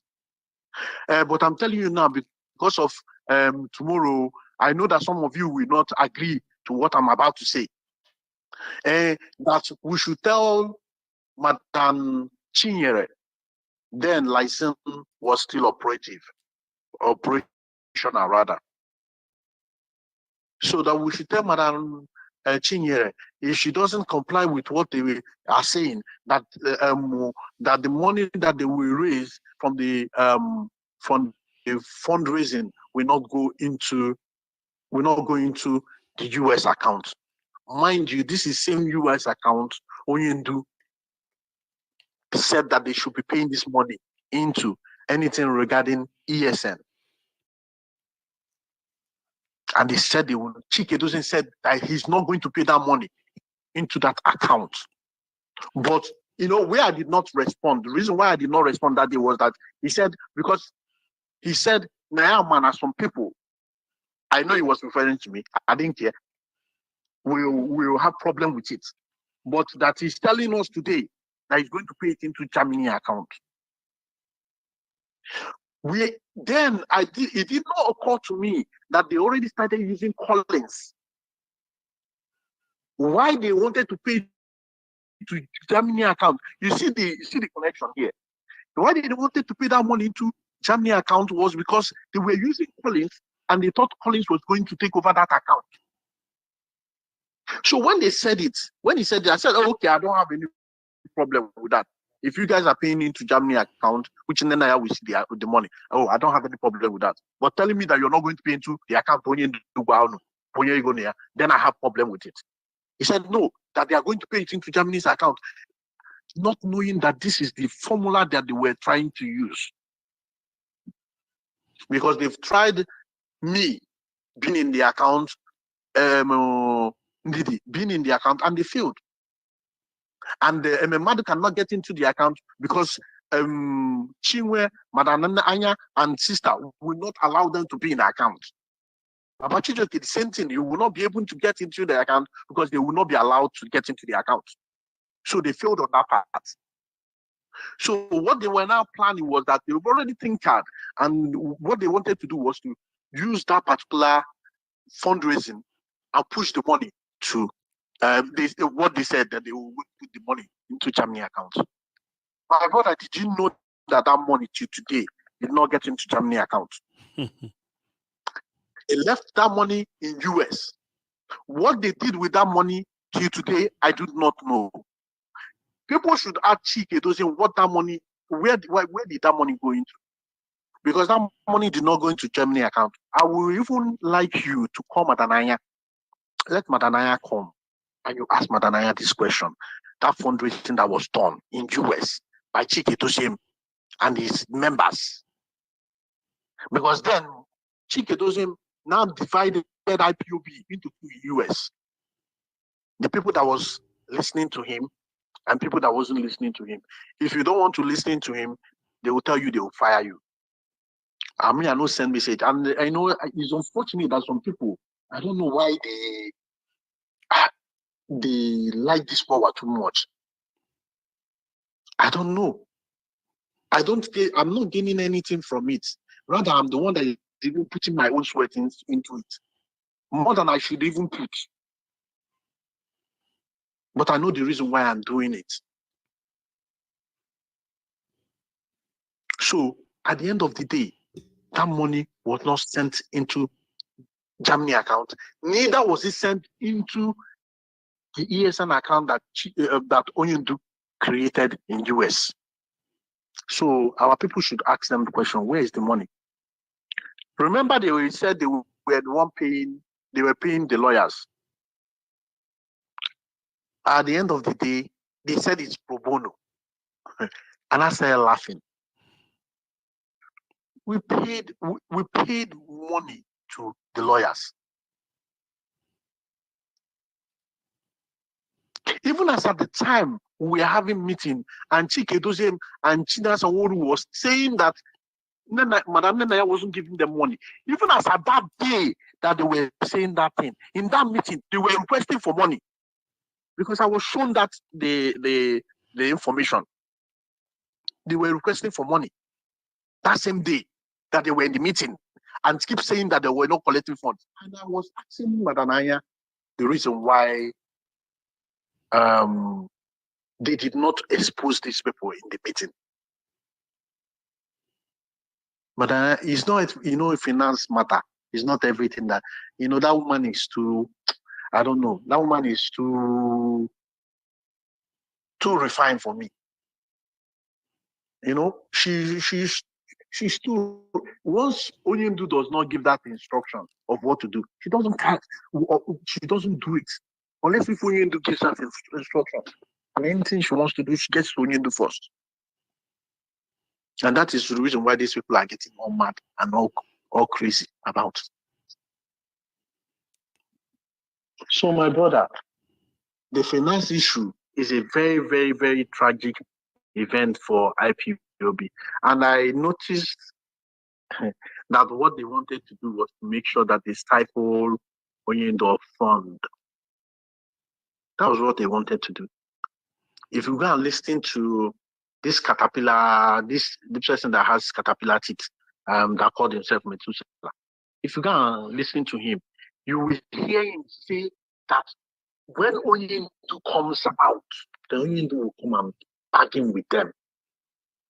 Who are you to open your dirty mouth to say when Onyendu comes out, you will come and bargain with three people?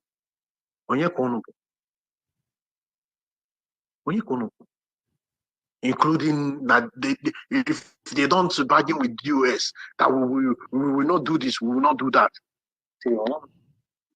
Really? Onyendu puta, they are bargaining now with you. With you, get one. See what thing happen. The same thing, you will know this is their line of approach to, or whatever their media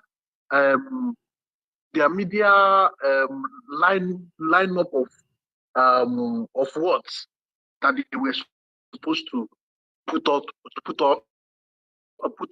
there, because they said that anything that they are doing, that they have meeting with Ofoma and the rest of them, because they tell them what to do. Even the one that called himself Ikenga, the same thing. He said the same thing. Most of them were saying the same thing. Even the one that called her Omote or whatever she called us, I thought that one is sensible. She was doing the same line. How can you say if your own leader comes out to come and be rubbing shoulder with you, Kamalo, we have to tell you where we stand. It's not that one man show anymore. Who told you that? You're inconsequential at this struggle. None of you, including me, we don't matter at this struggle. What we are there to do is to raise Onyendu's hand up. The way the children of Israel raised, was it Moses or Moses' hands up when they were fighting? When his hand comes down, their enemy will start winning. When his hand goes up, when his hand is paining him, they will come and hold him. That's the only thing we are here for.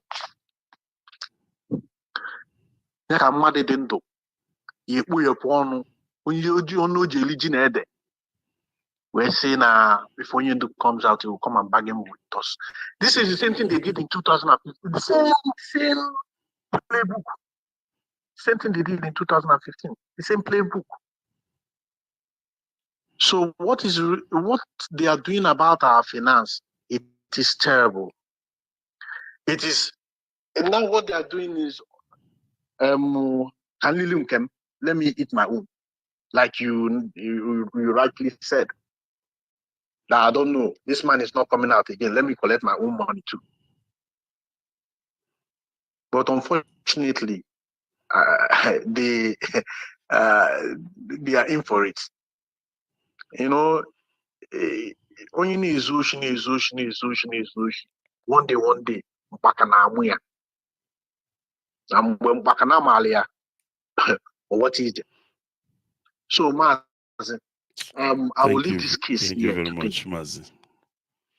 They will. Thank you very much, Maz. I think I needed, you to, of course, give us a background of this whole thing, because I remember, even when you wanted to speak to me about this issue, you've been burning to speak about it. And of course, I believe the right time is now.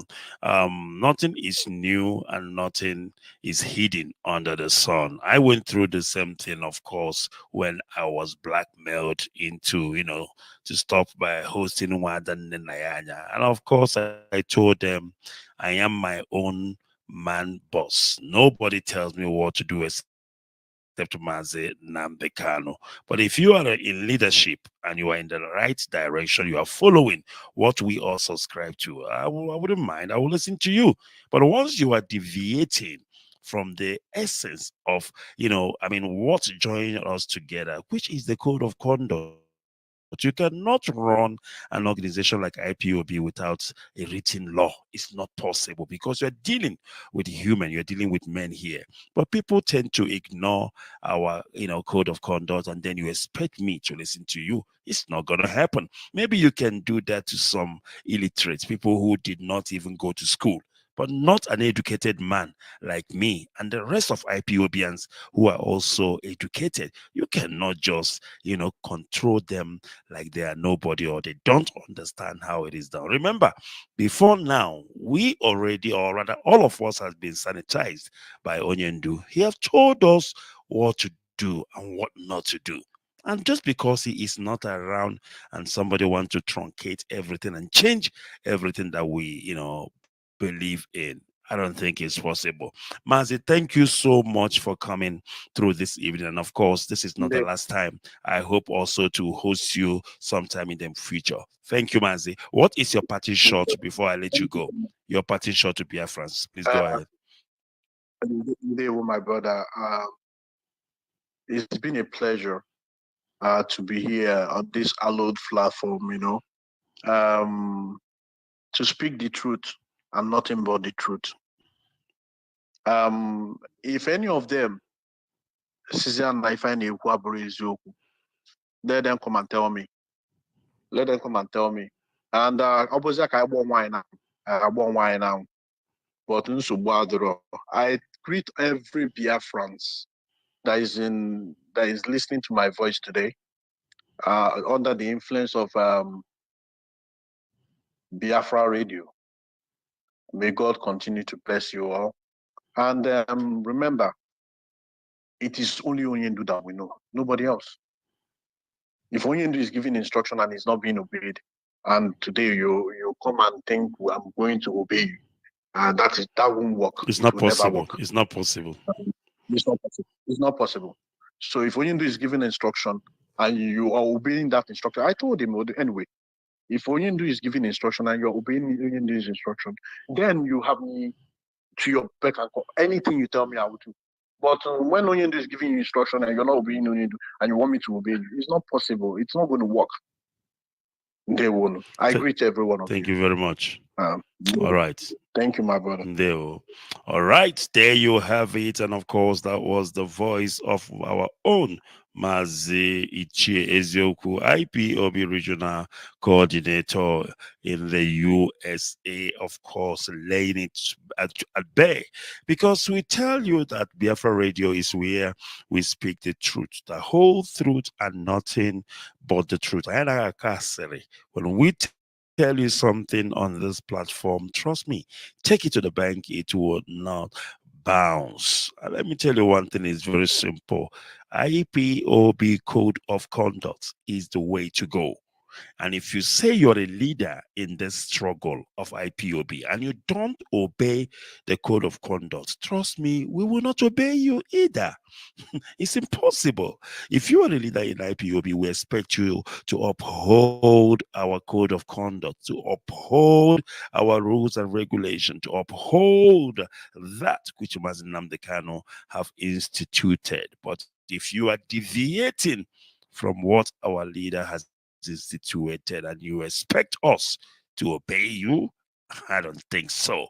You can deceive others, but not some of us who have been with Onyendu Mazi Nnamdi Kanu for a while now and knows exactly what he expects from us. And of course, all Mazi Nnamdi Kanu's command, all Mazi Nnamdi Kanu's instruction, all Mazi Nnamdi Kanu's directive must be obeyed to the latter, whether you like it or not. You cannot change it. You cannot remove it without his, consent. And of course, this is where we stand. And of course, on Biafra we stand. On Biafra Radio we stand. And on Code of Conduct we stand. And we must continue. All right. Thank you once again, Mazi Ezioku, for coming through this evening. And of course, this is where we will leave it this evening. And I thank you, dear friends, of course, for joining us this evening. And of course, we have done the needful. We will continue to preach the truth, the whole truth on this platform, Biafra Radio. May God bless our leader, Mazen Namdekano. May God bless IPOB worldwide. And may God bless those who are resolute, who are obedient to the code of conduct, founded by our leader, Mazen Namdekano. And God is going to see our leader through. He will come out, and of course, to the shame of those who are destroying what they did not build. From me, Mazike Chukwu Onoha, it is goodbye, and I will see you soon. Remember blessed.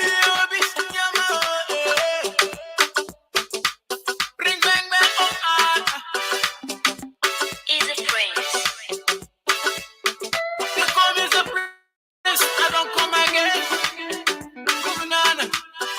The original Biafran boy.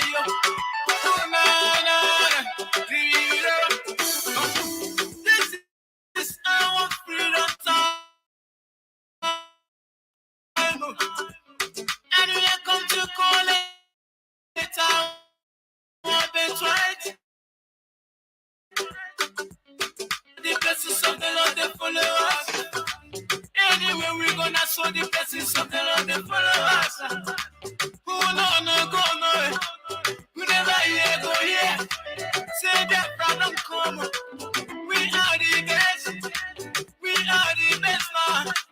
We are top of the world. We have come to our freedom time. Every day keep on praying to God. It's our freedom time. Now so we keep on moving forward. But yeah, I feel it's in your mind. I feel it's in your mind. Different people in your mind. Different people in your mind. Yeah, let us that make it dance. Let us that make it dance. Let us that make it step on it down. It's our freedom time.